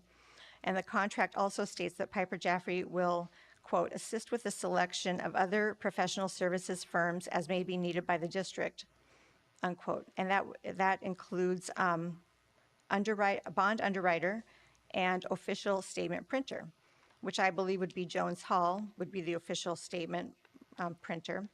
And we have an existing contract with them dated 2015 and 2021. The Piper Jaffray contract does include a fee schedule that kicks in only if debt is issued, which looks like one debt issuance might pay Piper Jaffray around $100,000, if I'm reading that correctly. Similarly, at each bond issuance, Jones Hall, which is our bond attorney, will receive a percentage of the principal amount listed. So these 2 parties would be the financial advisor, that would be Piper Jaffray, which is now Piper Sandler, right? And the bond attorney, which is Jones Hall. So that's 2 parties there. From the Piper Jaffray contract, I assume that they would be advising the district on which bond underwriter to use, since these contracts were executed after the July 1st, 2014 SEC Rule 975 of the Dodd-Frank law, which said districts will need to have a financial advisor and a bond underwriter. One firm cannot provide both services. And so this is what our contract says. Piper Jaffray will assist with the selection of such other professional service firms as may be needed by the district. And so my question, which you don't have to, I'm going to get through my questions first, and then I'll revisit that. Will Piper Jaffray assist with the selection of the bond underwriter? So they're offering pre-election services for free, but I'm wondering if, since they're assisting with selection of other professional services, will they be assisting with the selection of the bond underwriter? So looking again at AG Harris's opinion, 13-304, issued January 2016, which the whole point of that rule was to clarify 5 questions posed by California State Treasurer about what are permissible arrangements for using public funds or bond proceeds to reimburse firms for their pre-election services. I have 4 questions about that. Who would be running the campaign advocating the passage of a bond measure for our district? How and by whom would they be compensated? How much would we expect to pay a bond underwriter? And might the bond underwriter have a compensation arrangement with either of our other two parties, the financial advisor or the bond attorney? And the reason just an interesting thing that was cited in Attorney General Harris's opinion, 13-304, refers to a Los Angeles Times report where, quote, one underwriter earned $1.45 million from selling the initial $130 million in notes issued by the Garden Grove School District in 2010. The underwriter was said to have agreed to provide all campaign services free of charge if the bond measure failed. If passed, the underwriter would receive 1.1% of the value of the bonds. So anyway, they agree to provide all the services for free if the bond measure fails, but if it passes, they'll get 1.1%. So if my math is right, if our bond underwriter were paid at a similar rate, which I don't know if they would be, they would receive $2,178,000. So I'm thinking that would be worth it for them, you know, if they thought there was a high likelihood of passage, you know, that would be worth it. So in question 5 on page 3 of Rule 13-304, the opinion of AG Kamala Harris and her Deputy Attorney General Manuel Medeiros concludes, where an entity provides campaign services to a bond measure committee in exchange for an exclusive agreement with the district to sell the bonds. So my question, of course, is this part of the plan for the bond under consideration? But anyway, the opinion says the entity has an obligation to report the value of its service as a contribution to the bond measure campaign in accordance with state law. So I'm wondering, how would Murrieta residents find disclosure filings for a bond campaign committee, and has one already been established?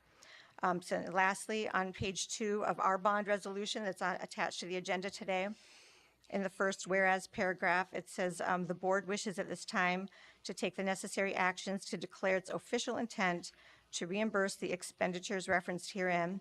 And section 2 says general obligation bonds shall be issued and sold for the purposes described in the ballot measure and paying costs incident thereto. So my last question is, what are these expenditures and costs? Are any of them directed toward any entity that might be making monetary or in-kind contributions to a bond campaign? And so I don't even need to have these all answered tonight, but before since my position is to wait and do more work for a bond in 2026, I just think that as a matter of understanding and transparency, this would be something that the board, you know, we should know, let the voters decide. Well, it just seems like there are some parties that we're not really aware of what kind of stake they might have, you know. So anyway, are my questions clear or? There's a lot of them, and I'll need to work with you to go through them to help with those answers. It's not something that I feel at all ready prepared at the moment to answer those. But districts do this up and down the state, and they work with partners to facilitate the sale of bonds and all the legal work that goes into those bonds.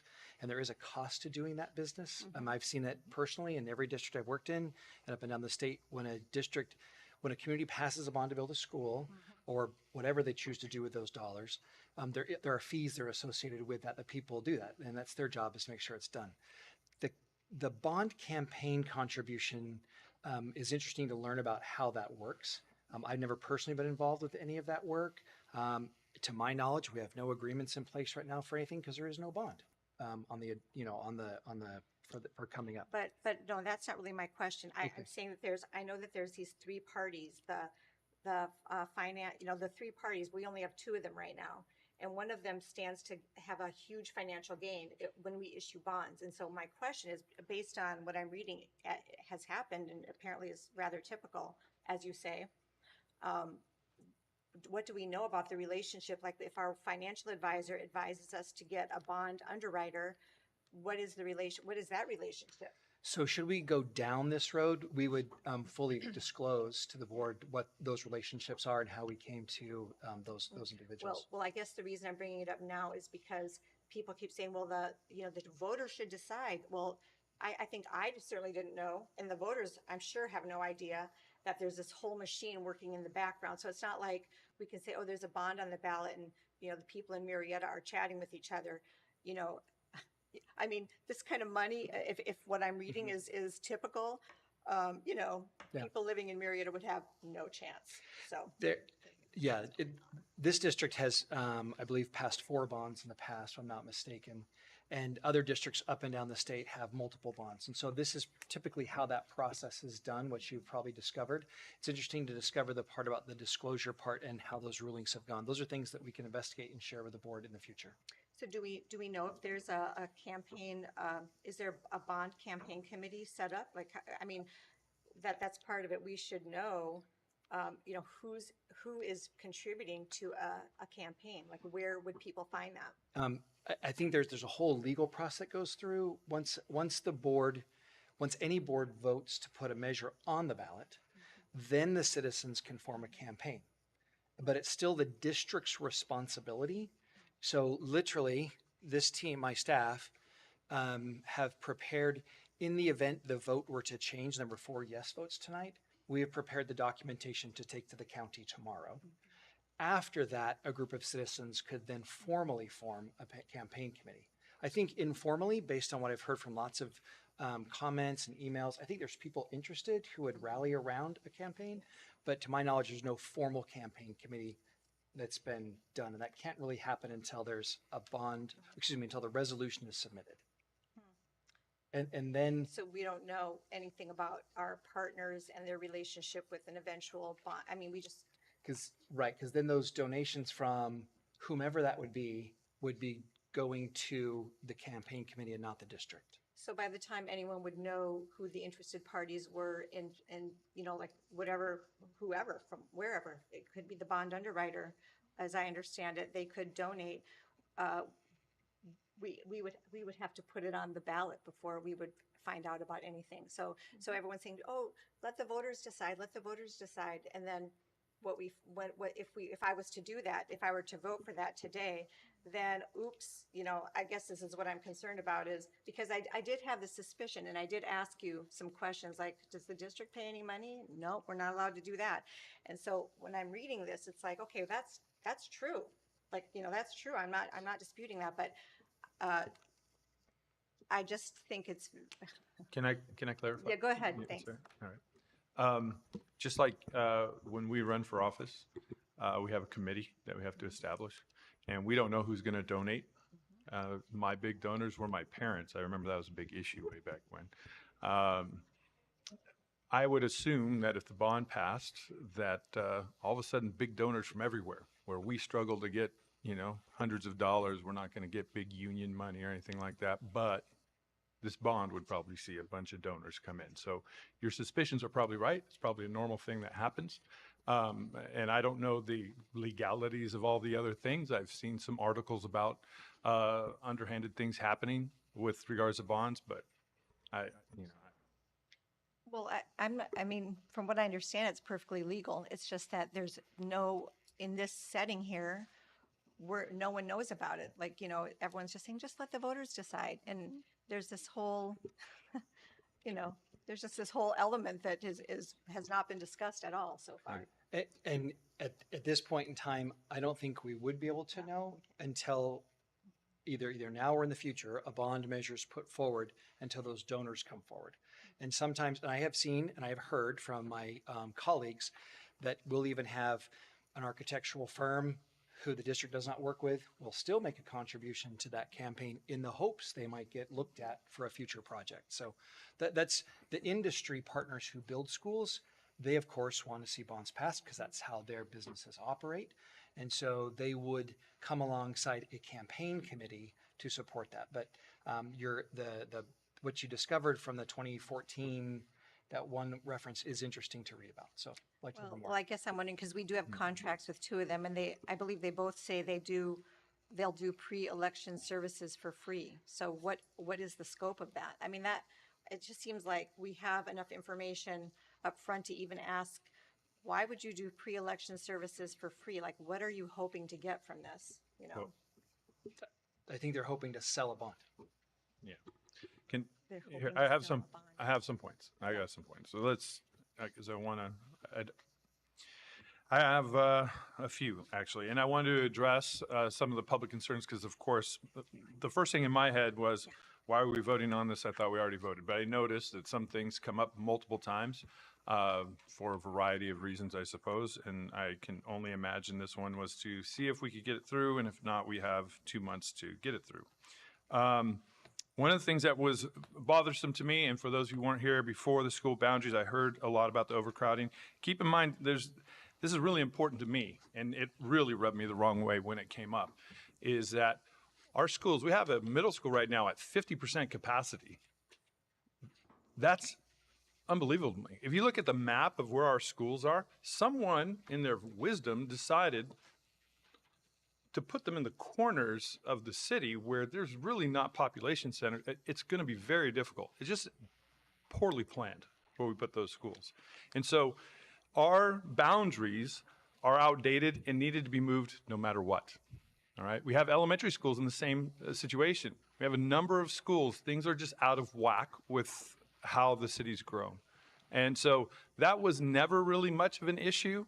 And then suddenly it was the world, Chicken Little, the world's going to implode. And then we get a presentation, and obviously that's not the case. Even the presenters said we have plenty of time. We have to draw those boundaries. We're not in this dire situation. I'm looking at this. We just built Murrieta Elementary School. It's just finishing right now. It's on the screen. I am floored by that, and it feels very manipulative. And on my side of it, that's a horrible thing. I think it's terrible to do to anyone, and you shouldn't be doing that. Well, definitely shouldn't be doing it to me. Because I was in the other briefings in which this was not an emergency, and then suddenly it was, and we had to call an extra board meeting. So this is our third board meeting now in 3 weeks. The other one, of course, is near and dear to my heart, which is California is ridiculously taxed. I don't know how I'm the only one in here who doesn't know that. The priority for a state should be education.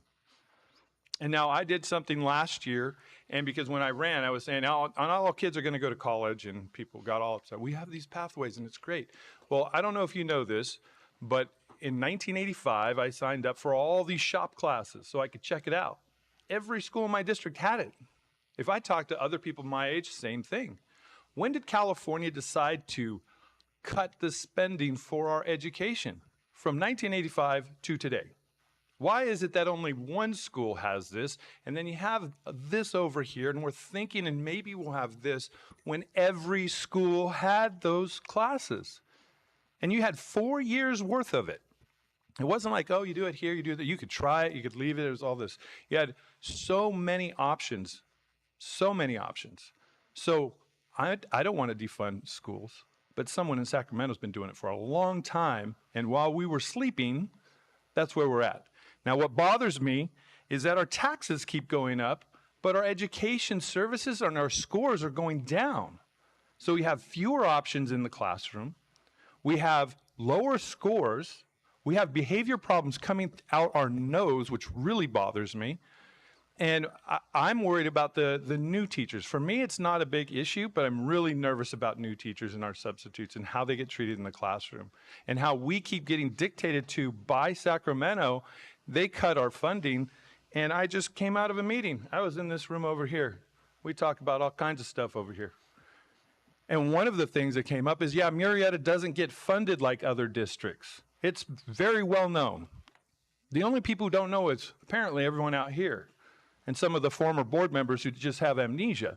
We don't get funded like everyone else. Our parents have to drive their kids to sporting events. We pick up the slack where the state of California has decided to defund Murrieta. That wasn't our decision. This body doesn't even have that choice anymore because now we're going to have state-run schools. A student can tell teachers off, apparently, and not get suspended. That was the governor's idea.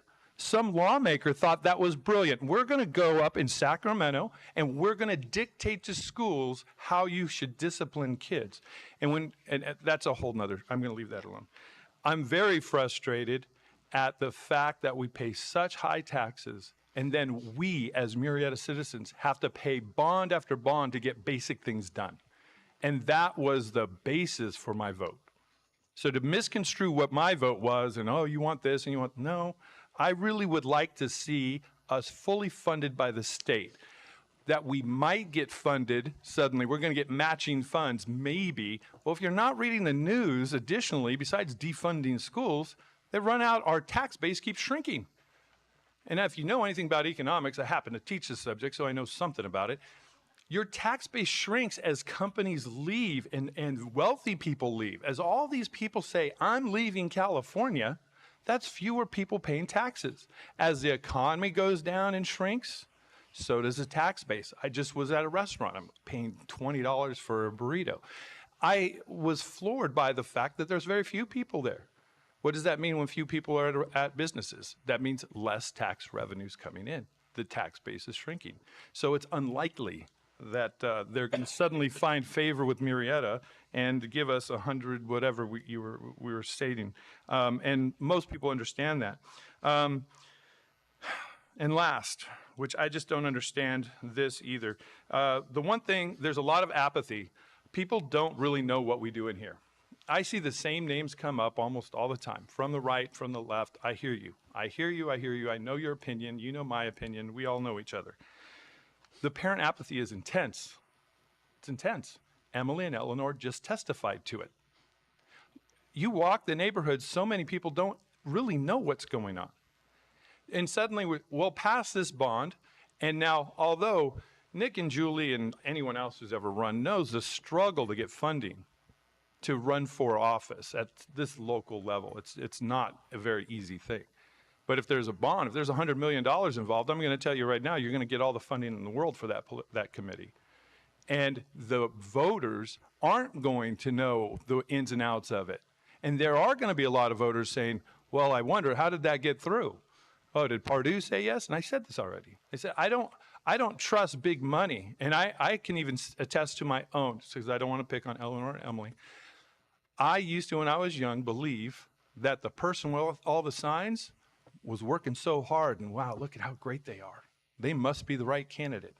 It's only now that I realize that's all the big money people. And the person who's trying to make change and make a difference, they're usually the least funded. And you have to really be involved to know what's happening, to know the details of what's going on with an issue. And that's the number one reason that I said it earlier, and I'll say it again. I mean, we could have this vote again in another month. I'll say the same thing. That's why I'm voting against it. I'm not against defunding schools, but I'd like to see us, and I've spoken behind closed doors. I've talked to everybody I can talk to. I would like to make sure that the state will fund us, because if the state will fund us, we can still get projects done. And then if we still need a bond, then we can pursue a bond like all the other normal districts. But we're not going to just go bond after bond after bond after bond because the state refused to fund Murrieta Unified School District. That's just reality, all right? So you can be upset with me and Julie or whoever else, and it's your right, and that's where democracy comes in, because this is an election year. You got 3 seats up. And then you get to vote and find out, and then we can do it all again. But welcome to America. That's a constitutional republic. That's how it functions. And my vote will stay the same. I would just like to make one, sorry.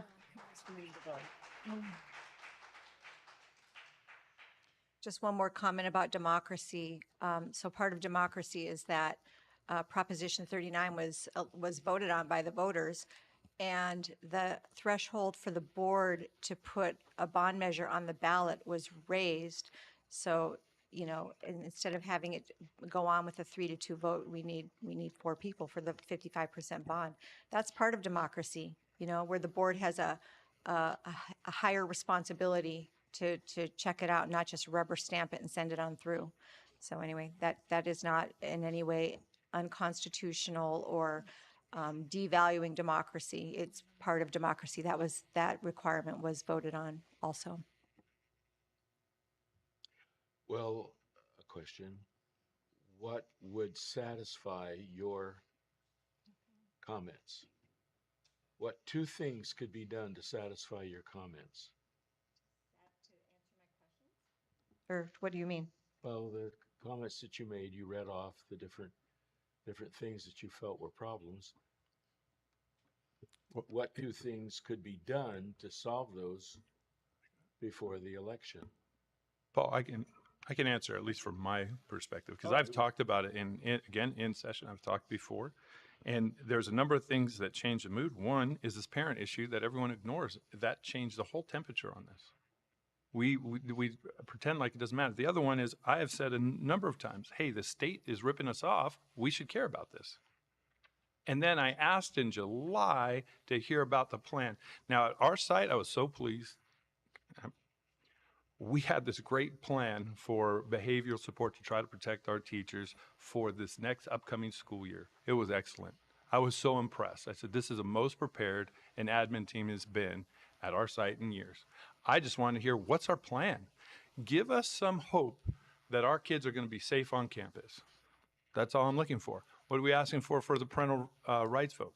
We're just showing parents that we care enough about your children and your rights that we'd like to stand with you and get that done. I don't see it as a big deal, but we'll talk about that one later. But we've ignored, I've been stonewalled since I've been here. And there's other academic issues. That was my whole thing. I'm here for academics, stonewalled. We have to be, we as a board reflect the parents and the voting community. So when we come in, I shouldn't have a government minder every time I try to get on a campus to see what's going on. I should be treated like who I am, a representative of parents, just to see what's going on. It feels like we're becoming a state-run school. It feels like people don't want to withhold information from us. And parents feel it. I surely feel it. And it's disconcerting. It's a problem. And so when you're asking to add a tax burden, we need to change that, rebuild the trust in this district with parents, and we could take a number of steps to change that. I'd like to see that start taking place sooner than later, but I think that's a real challenge. To try to answer your question, so there's a couple things. One of them, especially pursuant to the July 31st meeting, I mean, it seems very clear that, in being good stewards of public money, why would we not go through that 25 or 26 week process whereby we try to use our facilities more efficiently, see where we stand after we make sure it's, Murrieta students, according to the laws that we discussed, that it's mostly Murrieta students in Murrieta schools that Murrieta taxpayers are paying for. See after we, utilize, balance the west side and the east side, see where we are, and then make a project list, based on having gone through that process, And then the other thing that, I do think this is very ignored. I mean, in what world do we think, where can you go where people say, everywhere you hear, when people are anyone that says keep secrets from your parents, that's the biggest red flag in the world, So these policies or this law that Gavin Newsom has, gone ahead and inflicted on everybody, it has a massive effect on parents everywhere. I mean, parents, they may twist the words around and say, oh, we're not forcing families to have conversation. We don't want to interject ourselves. Let's stick to the ball. This is what I'm getting to this. Okay. I'm getting to this. Okay. Because what is happening, and I know too, this is anecdotal, I'm sure, but I haven't had a chance to talk to every person in the world. But I know 2 Murrieta families, one who would love to go to the free school down the street. But with everything going on, they both work. Anyway, they're going to pay for private school, and they're both going to be working overtime to do that. And then another family that I talked to, there is a grandparent that's of means and would be happy to pay for the kids to go to a private school in light of everything. The parents, they like public schools, and so they would really rather not do that. But they are feeling this chill over, wow, our schools are literally going to be keeping secrets from us. And they, parents just get more and more desperate. And this is what happens. And so you can say, oh, you're defunding schools or you're destroying public schools. There's nothing that will destroy public schools faster than to institutionalize these policies of keeping secrets from parents. That is going to be the fastest way to drive the whole thing into the ground. That's all I have to say about that. Thank you. Well, a couple of things. The discussion about keeping secrets from parents is over here. And you're right, it's a state issue, and it's something that we cannot actually deal with because, as I said, I've gotten letters from the governor, I've gotten letters from Ponta, the attorney general, you know, saying you stop that, you don't do this, you don't do that. I can't help that. I can't solve that. That isn't my problem. My problem is right now, at the end of 2026, it's not very far off, is it? 2026. We will have 3,537 new units that people will occupy. 3,537. And that's just half of what is predicted for Murrieta. Now, we've heard an interesting presentation. The last time most of you were here, we had an interesting presentation about redistricting and so forth and so on. But one of the things that they did not completely answer, and they couldn't, and I understand it. One of the things they could not answer was the fact that in many of these apartments, there will be 2 families or maybe 3 families. Okay, and there's the other thing that you can't predict really is how many of those 2 or 3 families in an apartment will have children. But they will. In many of the apartments, they will. So if you multiply the figures out and so forth and so on, you'll find that even the way things are presented right now with the information that we supposedly know, we don't have enough space. Now, it's true, you're absolutely right, that we are at 50% at Warm Springs, but when you look at Thompson, they're the size of a high school, small high school in the Midwest. Yeah. And so, you know, you balance it out, okay, you can balance that, that's fine. You balance a couple of other things, but that doesn't take care of what's coming. Yeah. It doesn't take, and I understand there's a little dip right now. And you were quite right, Mr. Pardue, when you mentioned that. But the dip changes after the elections. It starts back up again. More people coming in, more people taking advantage of public schools. We can wait, and we can wait till this problem is solved, and that problem is solved, and this problem is solved. But solving the problem of the kids that are coming, the space that we have, the staff that we've hired, those are upon us. We can't change that right now. And it is true that, and you're quite right in what you were saying about the state might not pass the bond issue, which would give us an additional help with our bond issue. But honestly and truly, that's something else that we have no control over. What we have control over is right now, we can pass a bond that is no difference in taxes than before. Yeah. It just is a continuation. It's exactly the same as now.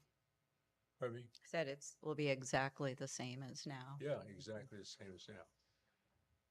And we know what we can do with the money that we get with the bond. Now, I'd like to see everything chapter and verse. I'd like to see 85 pages that show me where every $100 go. But you can't do that because, as you saw in the slides, things change. Rains come, things collapse. Roofs that are supposed to last don't last. You can't change those things. You can't forecast those things. You set money aside, which we do. We are very assiduous about putting money aside for emergency repairs. But it still doesn't solve the problem of the folks that are coming in to those 3,537 units in a couple of years, and their children, and what we're going to do with them. Now, if we make a change, and we probably will make a change right now, it's looking like we will make a change in terms of boundaries. That's a very upsetting thing for people. It's upsetting for the teachers. It's upsetting for the parents. It's upsetting for the kids, my friends. How come they're going to this school and not to that school? But we're probably going to have to do it. Now, if we knew that we had the money to build the school that we need to build and do the additions to the schools that need the additions, we could begin to plan better for that. But if we don't have the bond to look at, to say this is our pile of treasure that we can use to do these things, it may be that we have to set boundaries twice. That's not fun. That's a disruption, a second disruption to families, tears them apart, tears their vacations apart, tears their jobs apart. And I think that is something that needs to be considered. We're not talking 10 years down the road, let's get it all sorted out. We're talking 2 years. And that's enough of what I have to say. Any other comments? I was just going to say, we were going to be drawing boundaries anyway. Yeah, once. But now we'll have No, to do it twice. even when we discussed this school, we were not sure if it was going to be K through 8, elementary, is it going to be a strictly junior high, because we need to see the numbers first. The whole discussion about boundaries has changed only in the last month. And actually only came up sometime midsummer when we had to have this suddenly an emergency meeting that Nancy couldn't plan for because no one knew about. And I'm just telling you, this is manipulation. It is true. There's a lot of what you said is true. There's a lot of what you're saying is speculation based on numbers we haven't seen yet. We could have a complete decline in births. And that's what there's a lot of evidence that could be happening. And even the presentation said, yes, we're right a lot of the times. Have they been wrong? Yes, they have been wrong. So it is still projected growth. Well, then we could say that the 3,539 units that are going to be finished, all the people will be sterile. And they, have no kids. Now that works out okay. Doesn't work out for traffic, but it works out. The state seems to be working on that, so.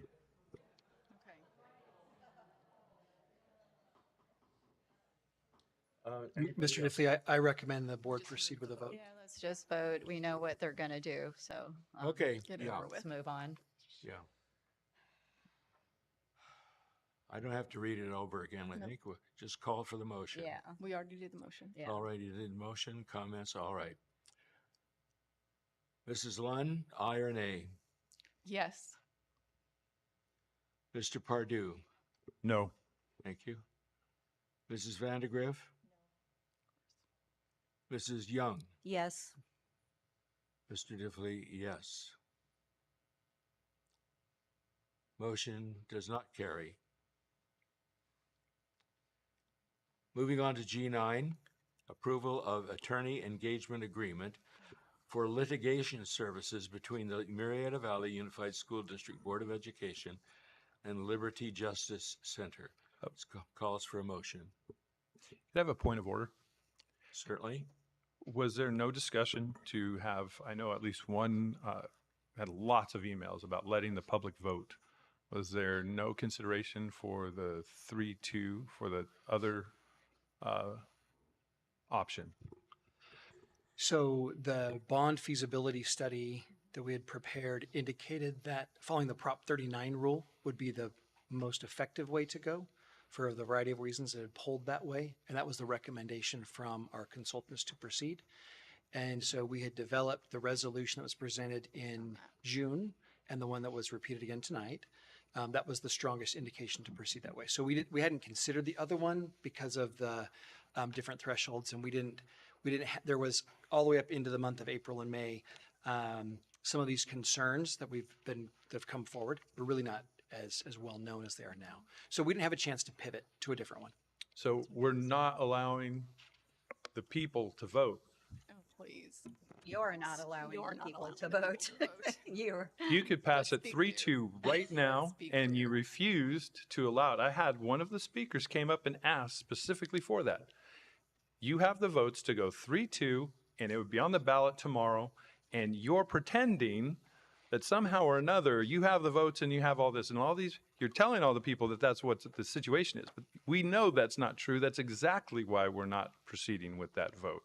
And I just want to make sure the record states and is clear, 3-2 vote was not put on the agenda because we understood the votes would not be there for the public. Well, if we did which I learned from watching the presentation, if we went the other direction, you can only use bond money for buildings. You can't use it for renovations. You can't use it to supply classrooms. So And it also wouldn't there's- work for I our think this is a district. point of order. I'm not sure. Point of order. I'm the only one Please. talking, correct? Unless they wanted to. Point of order, actually, the previous item was discussed and was voted upon, and you've now moved on to item number 9. So this does not seem germane to that topic. Yeah, okay, thank you. G9, approval of attorney engagement agreement for litigation services between the Murrieta Valley Unified School District Board of Education and Liberty Justice Center. This calls for a motion. Second. Moved and seconded. Comments?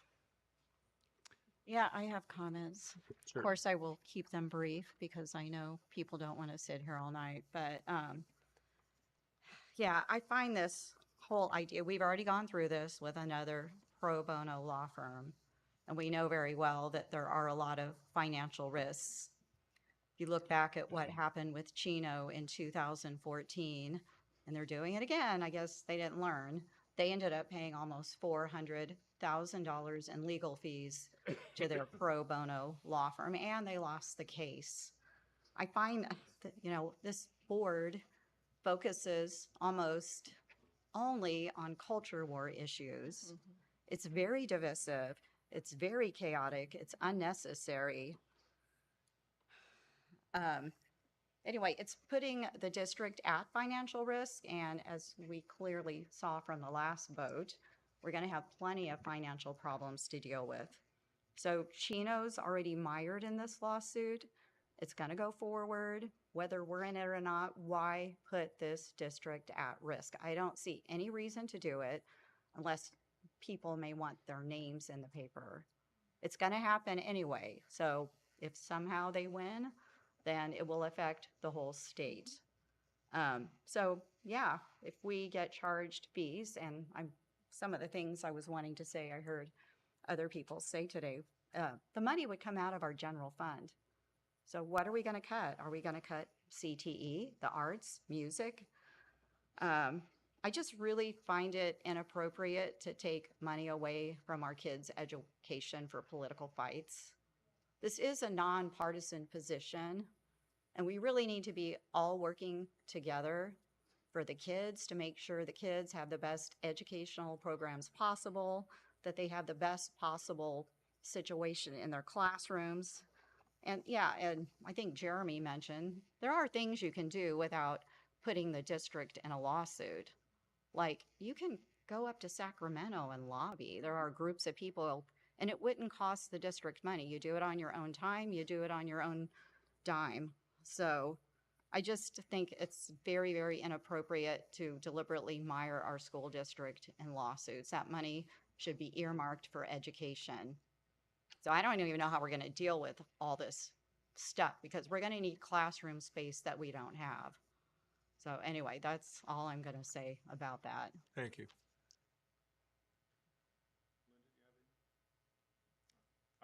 Yeah. I have seen the lawsuit, and yeah, Chino is on there, and two other educational, no, not LEAs, but educational organizations have joined it. And there are a number of individuals who are on that. And I would really encourage anyone who feels strongly about this to put your money where your mouth is. Join on as an individual, obligate yourself and your money, but not the children's money, because it comes out of the classrooms.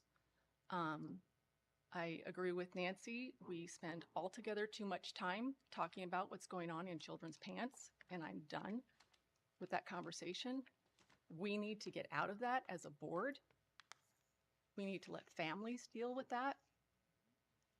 And good parents know what's going on in their kids' lives. And the idea that secrets are being kept is simply not accurate. It is a manufactured problem that is not happening here in Murrieta. The one kid who didn't have their parents with them when they came and asked to change pronouns, and the name, I'm not sure which one it was, worked with the counselors and finally was able to gain the confidence and the skills and the words to speak with their parents, and that family worked together. That's what we do. Nobody keeps secrets. That is not an accurate depiction of what's going on. All right, thank you. All right.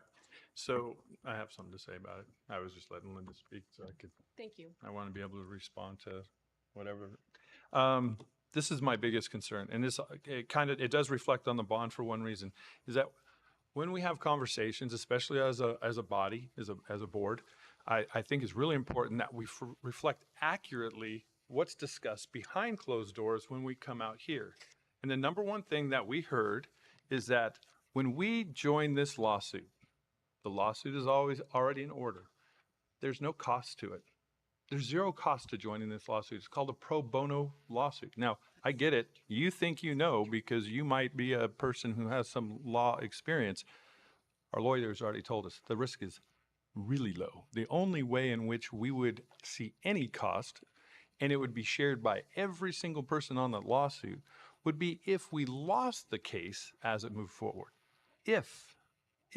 So joining doesn't cost anything. So it's really important to understand that.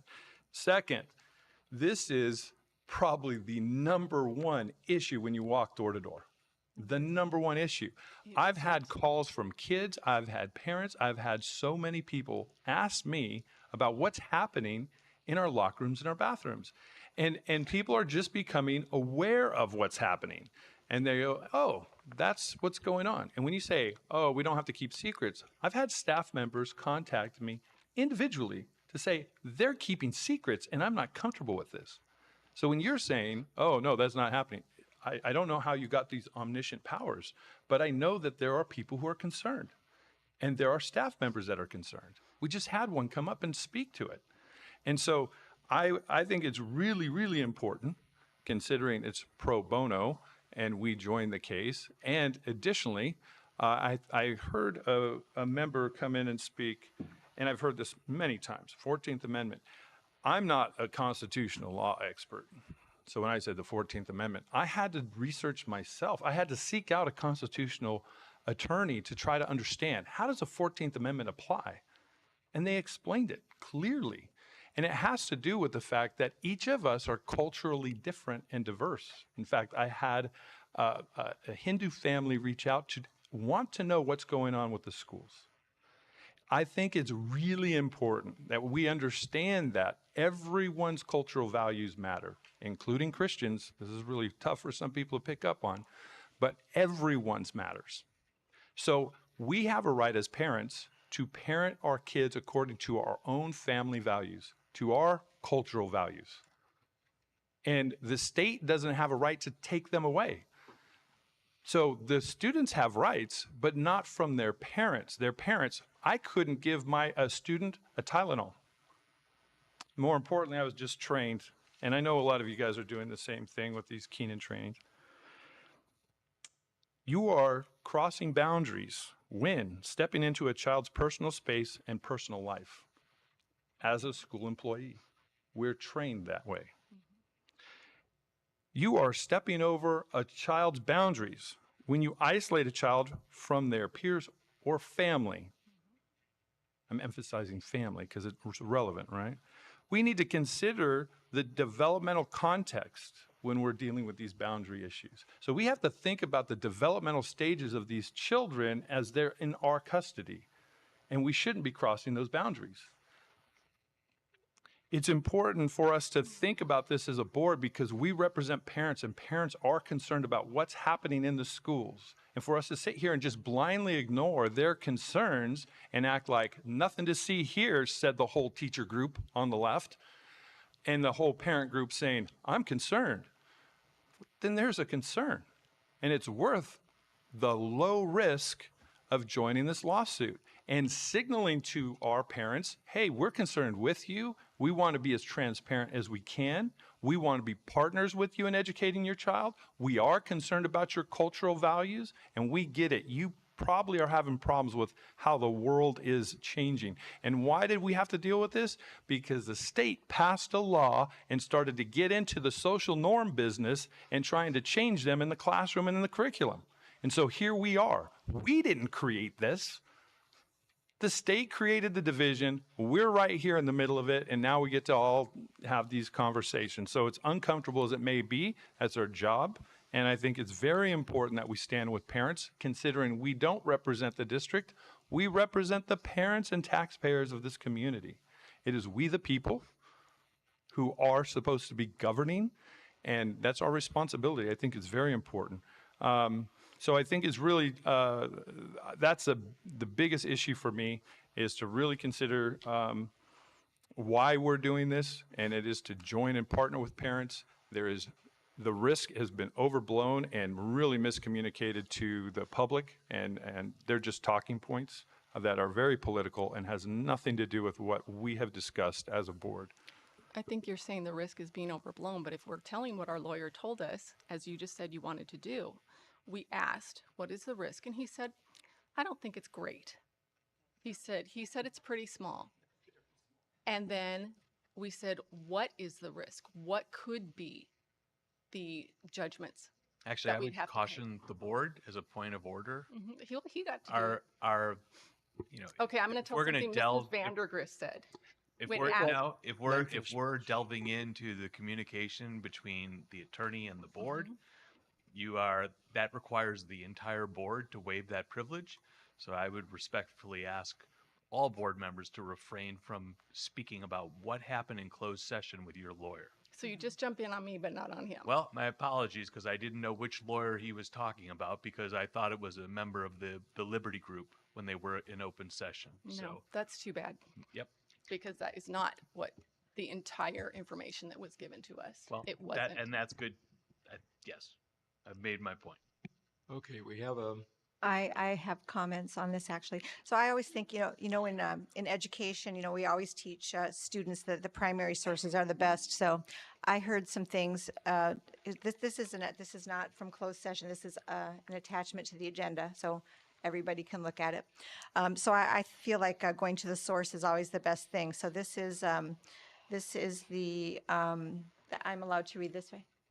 This was a confidential update. Okay, this was, okay. Oh, but I'm allowed to do, so in other words, we're supposed to be discussing this in the public without saying, we're not allowed to say what the financial, Just to clarify, okay, this is what was attached. this was attached. That Okay, was attached. okay, thank you. Yeah. All right, so this is paragraph 17, which everybody can look at on their agenda attachment.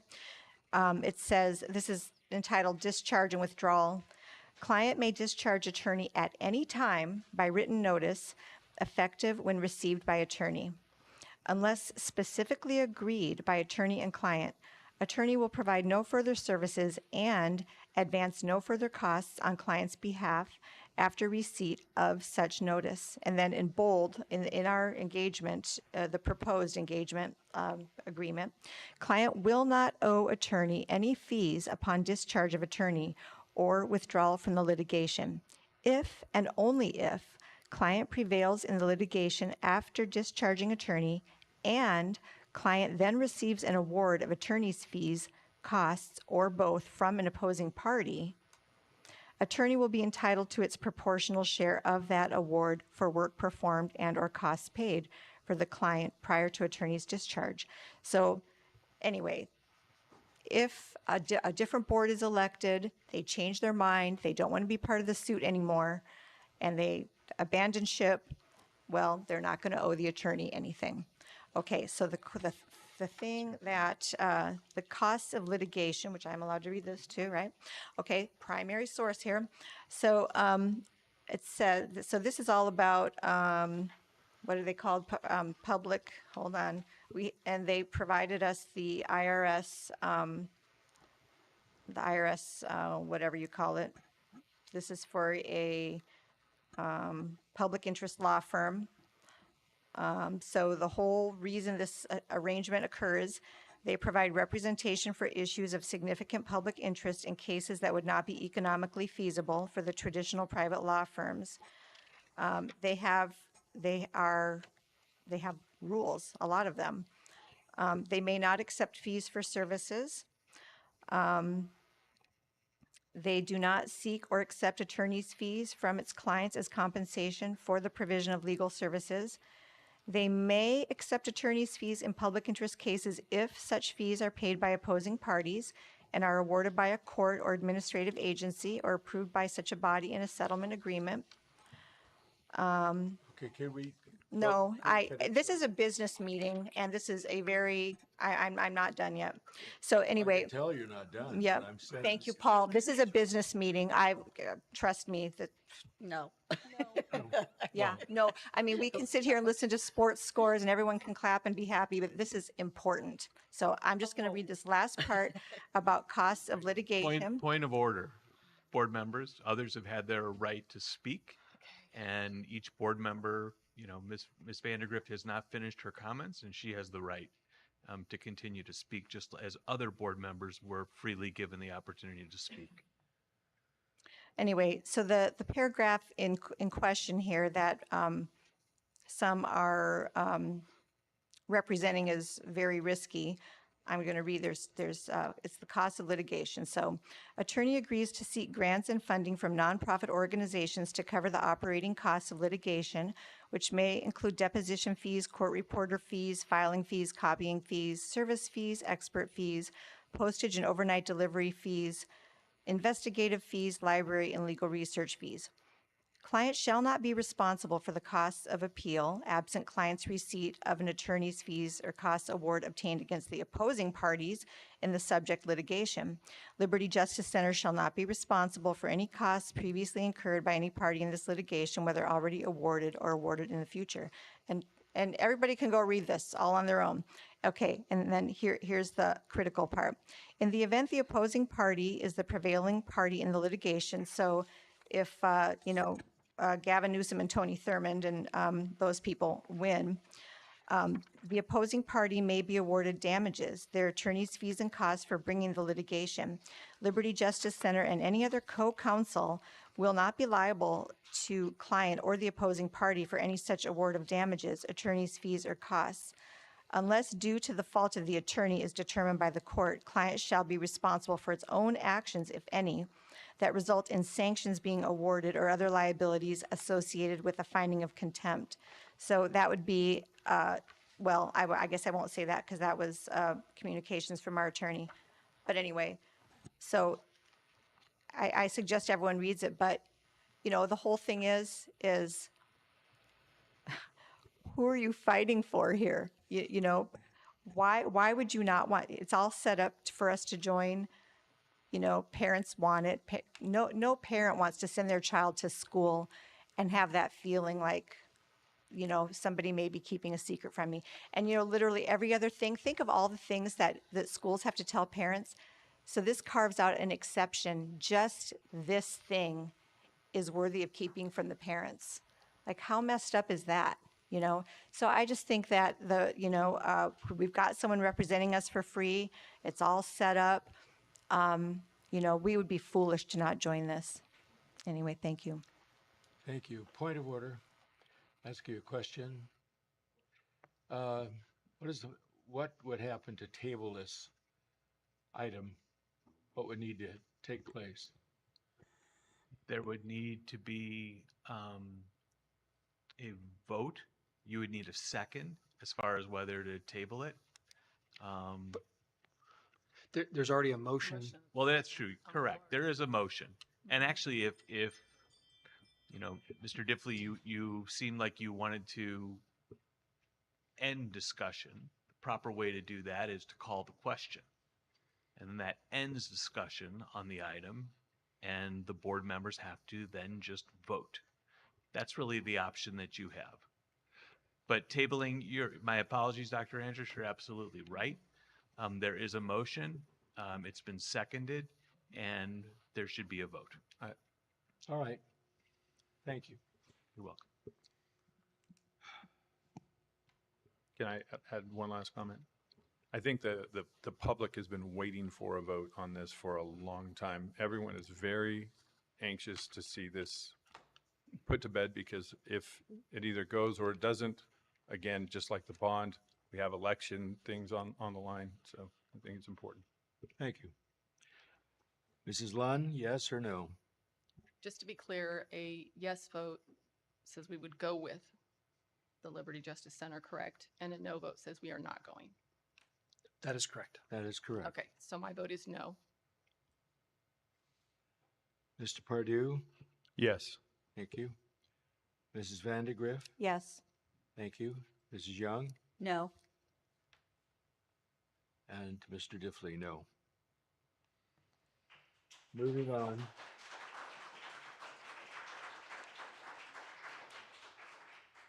Moving on, motion carries. G10 reporting. Correction.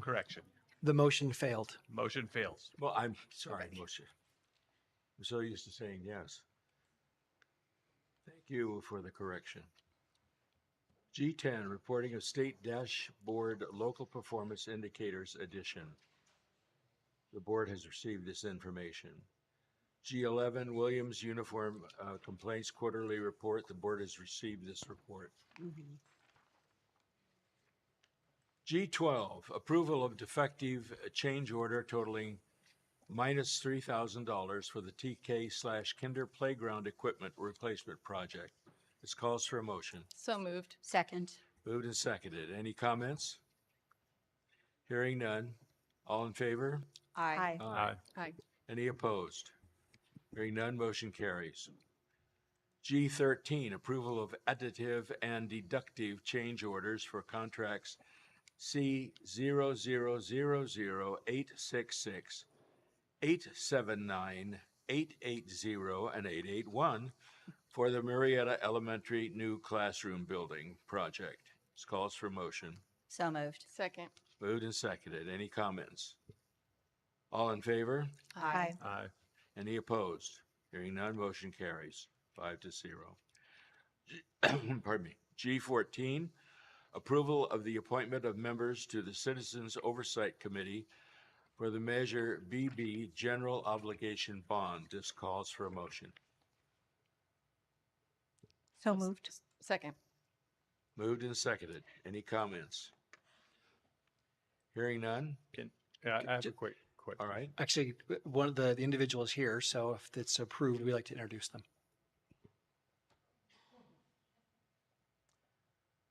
So can we vote on it? Yes, you'd vote on it first. Unless there's comments. I'm sorry, Mr. Pardue. I was just curious, BB is the bond that was previous? That's the 2014 bond. Yeah. Okay, the vote. All in favor? Aye. Aye. Any opposed?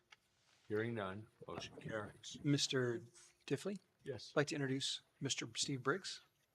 He is one of the members on the bond committee. Oh, and so congratulations and thank you. thank you. That's exciting. It's good to have more eyes on things. Was he going to, did you want to speak? Oh, okay. Superintendent report. Okay, let's see. We're at superintendent. Reports, okay. Item LI, board member reports, Mr. Pardue. Oh, I think Dr. Andrews. Dr. goes Andrews, first. you get to speak Oh, first. I can wait. I missed No, it. go. No, you should go. That's because you're at the bottom of the page. No, I'm no, sorry. it barely shows up on the page. On ours, he's above us. That's okay. So I'll go ahead and just be brief. It's been an important meeting, lots of feelings, important issues, as was heard, all the rationale that goes into people's decisions, and how we get to those places are important. And I also very much appreciate the 25 public comments and all the different sides of the issues. This is how democracy works. This is what makes our country great. And it gives us the chance to hear each other and try and get to resolution. Some things take longer to get there, and others, sometimes we have to rush to them. But on the other hand, it's good to be here with you tonight. I have had a great 2 weeks. I've been able to visit nearly every single campus in the past 2 weeks and welcome staff onto campus. Sometimes it's just a couple of secretaries because the principals are out and about doing something else, just popping in to see people and welcome them back. This is my third year starting in the school district, and there's a really pretty neat feeling on campus. There's this really quiet, confident vibe on the campuses, like we are ready. And we are excited for next year.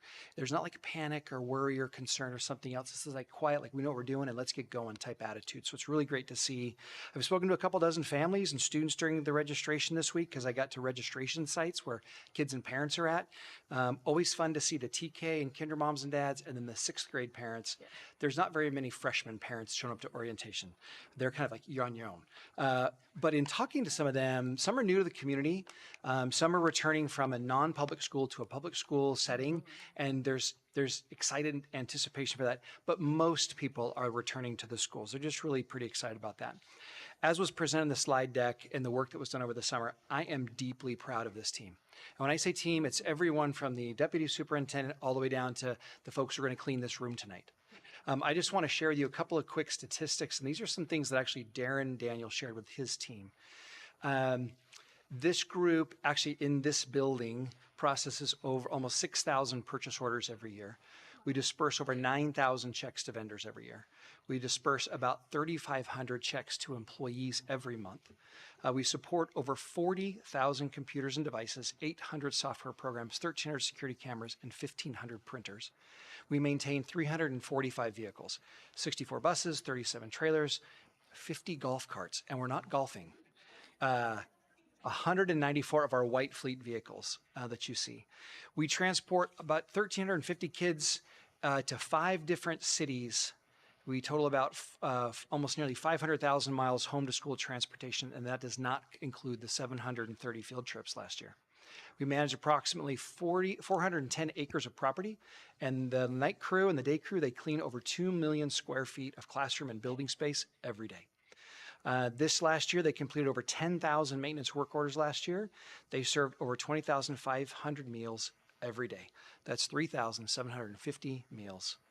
3,750,000 meals annually. That's a lot of work to serve our students. And so it takes a team. And in all of that, we didn't even talk about the lessons. That was just the classified staff, just our classified team that does that work. We know what it takes a team to get this done. In the future, when we talk about our learning updates, you'll see increases in test scores as measured by the state. And that's a reflection on our teaching staff and our administrators are kind of doing a little bit of all of it. So I just want to recognize how the work that gets done and how much I appreciate what they do. Last week at our special board meeting, the board and the community heard from our strategic partner, the consultants from Wilpert, was mentioned here tonight. We're going to begin that process to explore and develop new school attendance boundaries. As was mentioned, some places have grown and the schools have become a little imbalanced over time for a variety of reasons. And not doing anything will only make it worse. And so we cannot just hide our heads in the sand and don't think nothing's got to get done. So in a brief conversation I had today with some PTA parents, they expressed some concern, but they also said, and we get it, and we get it. So, okay, when it's time, let us know so we can be involved. So we look forward to, to a certain extent, I look forward to the outcome. The process will be challenging, but I do look forward to the outcome of how we can best balance and utilize our resources. And as we go through also the process, I know this is not a fan favorite for parents to go back and do in our residency verification again. It gives us tremendously good information of who's who and where you are. If we're missing something, we're going to help you get it so we can have accurate, correct information. And we look forward to helping our families get there to give us good information. So appreciate that. And that concludes my report. Oh, school starts next week. Thank heavens for PTAs and PTOs. Mr. Pardue. All right. Well, one of the things about summer that, as a basketball coach, I reflect on a lot, and I got to see all the cool things the district was doing over the summer. But we have a lot of volunteer, not just volunteer coaches. I coach girls basketball for 16 plus years, and we always had a summer program, and that was not paid. And I'm not complaining. I'm not saying, hey, look, I love sports. I enjoy being with my teams. And I know we have so many dedicated coaches out there right now. I know there's football coaches that are out there trying to get our football teams going, cross country. And there's so many things, and we have so many people involved in what's going on with school communities. It's important that we recognize what they're doing, because most of them are really doing it pro bono. You know, they're out there working, and they're out there trying to make sure that everything is functioning, the kids have that great experience, right? Because kids really get excited about going to high school as freshmen and trying these different things. And there's so many coaches, you know, I'll just give a shout out to Coach Charabilda, who ran that great hawk camp, junior hawk camp for my kids. And I know the Broncos do their thing, and I know the Rams do their thing for the kids as they come in. And those coaches put in a lot of time and not compensated. And I just wanted to give them a shout out. And I'm so excited for the start of the school year. I know how many kids are excited to get involved in the programs that we have in the district. So I wanted to mention that. And then, of course, back to school, you know, getting in the classroom. For me personally, I have kids tomorrow. I'm very excited about that. I think that getting our scores up, and it's one thing that I'm always aware of, and that is, it's not just, Murrieta has great scores. Okay. But in large part, they have great scores because this is a great community. And we always will say, oh, we got these wonderful scores, and we got scores, and our teachers and our administrators. Okay. There are great families that make sure that we have great scores because they work so hard at it as well. I mean, it's not one or the other. It's both. And I think it's important to remember that partnership is what makes schools work and function. And whatever the divisions that are happening, and they're happening, we need to find ways to make sure that we mend that. And that's really the challenge we all have. And I think that's important to remember that. Whether it's in the classroom as a teacher, I'm aware that my classroom is filled with people with all kinds of different points of views and perspectives, and they all need to be treated with respect. And it's unfortunate that from the classroom, right, we want to do that as adults too. We need to treat everybody with respect.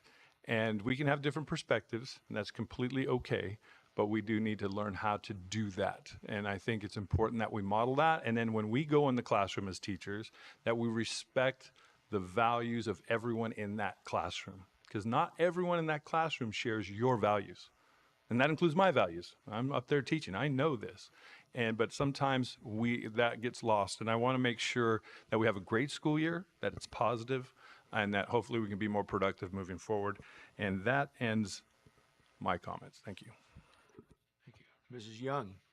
Okay, well, I'm very excited about the start of the new school year. I would like to welcome everybody back. I'm looking forward to visiting schools and events and meetings. It's really hard to do that in the summer. I have been volunteering at Santa Rosa Plateau, and they have a lot of, the Nature Education Foundation does a lot of fundraisers, and the money is to help mostly, they do stuff for older kids too, but it pays for the third grade field trips. So, and we raise enough money to pay for all the surrounding districts. So I'm sure most of the Murrieta third grade teachers are aware of this. If they're not, they should probably try to get a slot as soon as they become available. I have been, and I've also been working at the Plateau, helping as a volunteer with the third graders, but there is no cost to the district because the foundation pays for the buses. So the only expense would be the entry fees, which for kids are like $2 or something. I bet the PTA even picks that up. So yeah, I'm going to do another fundraiser with them next month. So that was the main thing I was doing. I was helping the kids over the summer. I did go to the leadership kickoff last Friday. I thought it was a really positive event. I think it is, because we are pre-K through 12th grade. I think it's really important to get everybody in the same room, to meet the new employees, to congratulate the ones who've gotten promoted, transferred. And it helps you with the big picture because you can get caught in your own job, which, could happen to me too, teaching foreign languages. But anyway, I just thought it was a really positive event, and I appreciated being there and meeting some of the new employees, and that's all I have. Thank you. Mrs. Vandergriff? Hello there. I will keep this very brief. I guess I would just like to say the obvious, that I've spent a lot of time looking into, reading and looking into the things on the agenda. Spent a lot of time on this school bond study. Also the Attorney General's ruling on some of the bond questions and our contracts, so that I could be prepared for addressing what we have in front of us. So I'm very impressed with the facilities look great. I know we have a lot of really great employees that there's a lot of great things about the district. I can attest that talking to parents, there are some very deep concerns with, despite all the great programs and the great campuses, there are some very deep concerns with something that is just very natural to every parent, that they don't want people keeping secrets from the parents of their children. So anyway, that's it for me for today. Thank you. Mrs. Lund? I too attended the leadership kickoff, and it was the who's who of who's here in Murrieta, in our school district, all the leadership people, movers and shakers, really influential people in our district, and it was awesome to be asked to be a part of that and to see what's coming up for this year. So I thank you, Dr. Andrus, and everyone who put it together, and we got to, it was just great to be with that group of great leaders, the leaders of our district. Also, I would like to do a shout out to our first responders, my friends here in the room, and to our fire department for the past weekend. Wasn't super close to my house. I figured they had to go through, I looked at 3 subdivisions to get to my house, but many of my friends were, under evacuation at one point or another. And then at one point, one of the graphics that they showed had flames shooting straight up out of the Taco Bell. So I was very concerned. Just kidding. But thank you to our first responders. I know you guys were all part of it, if not, individually, that the department and our fire department. And then I would just like to close. I've done all the stuff. You guys know I do all the stuff all the time at the schools. I would like to close with a poem. It's actually a song by singer-songwriter Jewel. And it's something that's been inspirational for me when I need to hear it and when I need to get grounded back with my why. And it's the title of the song is Hands, and all songs are just poetry put to music. If I could tell the world just one thing, it would be that we're all okay. And not to worry, because worry is wasteful and useless in times like this. I won't be made useless, and I won't be idle with despair. I will gather myself around my faith, for light does the darkness most fear. My hands are small, I know, but they're not mine, or they're not yours, they are my own. They are not yours, they are my own, and I will not be broken. Poverty may have stolen our golden shoes, but it didn't steal our laughter. And heartache came to visit us, but we know that it is not ever after. We'll fight, not out of spite, for someone must stand up for what is right. Because where there's a man who has no voice, Murrieta, their art shall go singing. My hands are small, I know, But they're not yours, they are my own. They are not yours, they are my own, and I will not be broken. In the end, only kindness matters. Say it again. In the end, only kindness matters. I will get down on my knees and I will pray. Thank you. Thank you.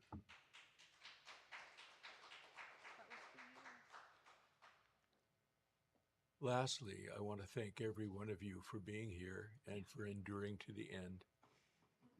I wish we could pass out cookies or something.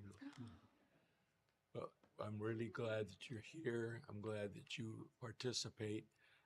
It doesn't matter to me whether you're on this side or that side. The thing is, you're here and you're participating, and that's a big deal. The other thing you could do for us is in your neighborhoods, try and chat with the people about some of the things that might be pertinent to them. Because I've run into, even in my own neighborhood, people who have no idea what's going on. There's no idea. And it isn't because they don't want to, they are busy, they work 2 jobs, that would be a great help, but thank you for coming. I call for a motion to adjourn the Board of Education meeting at 8:22 So p.m. moved. Second. Moved and seconded. All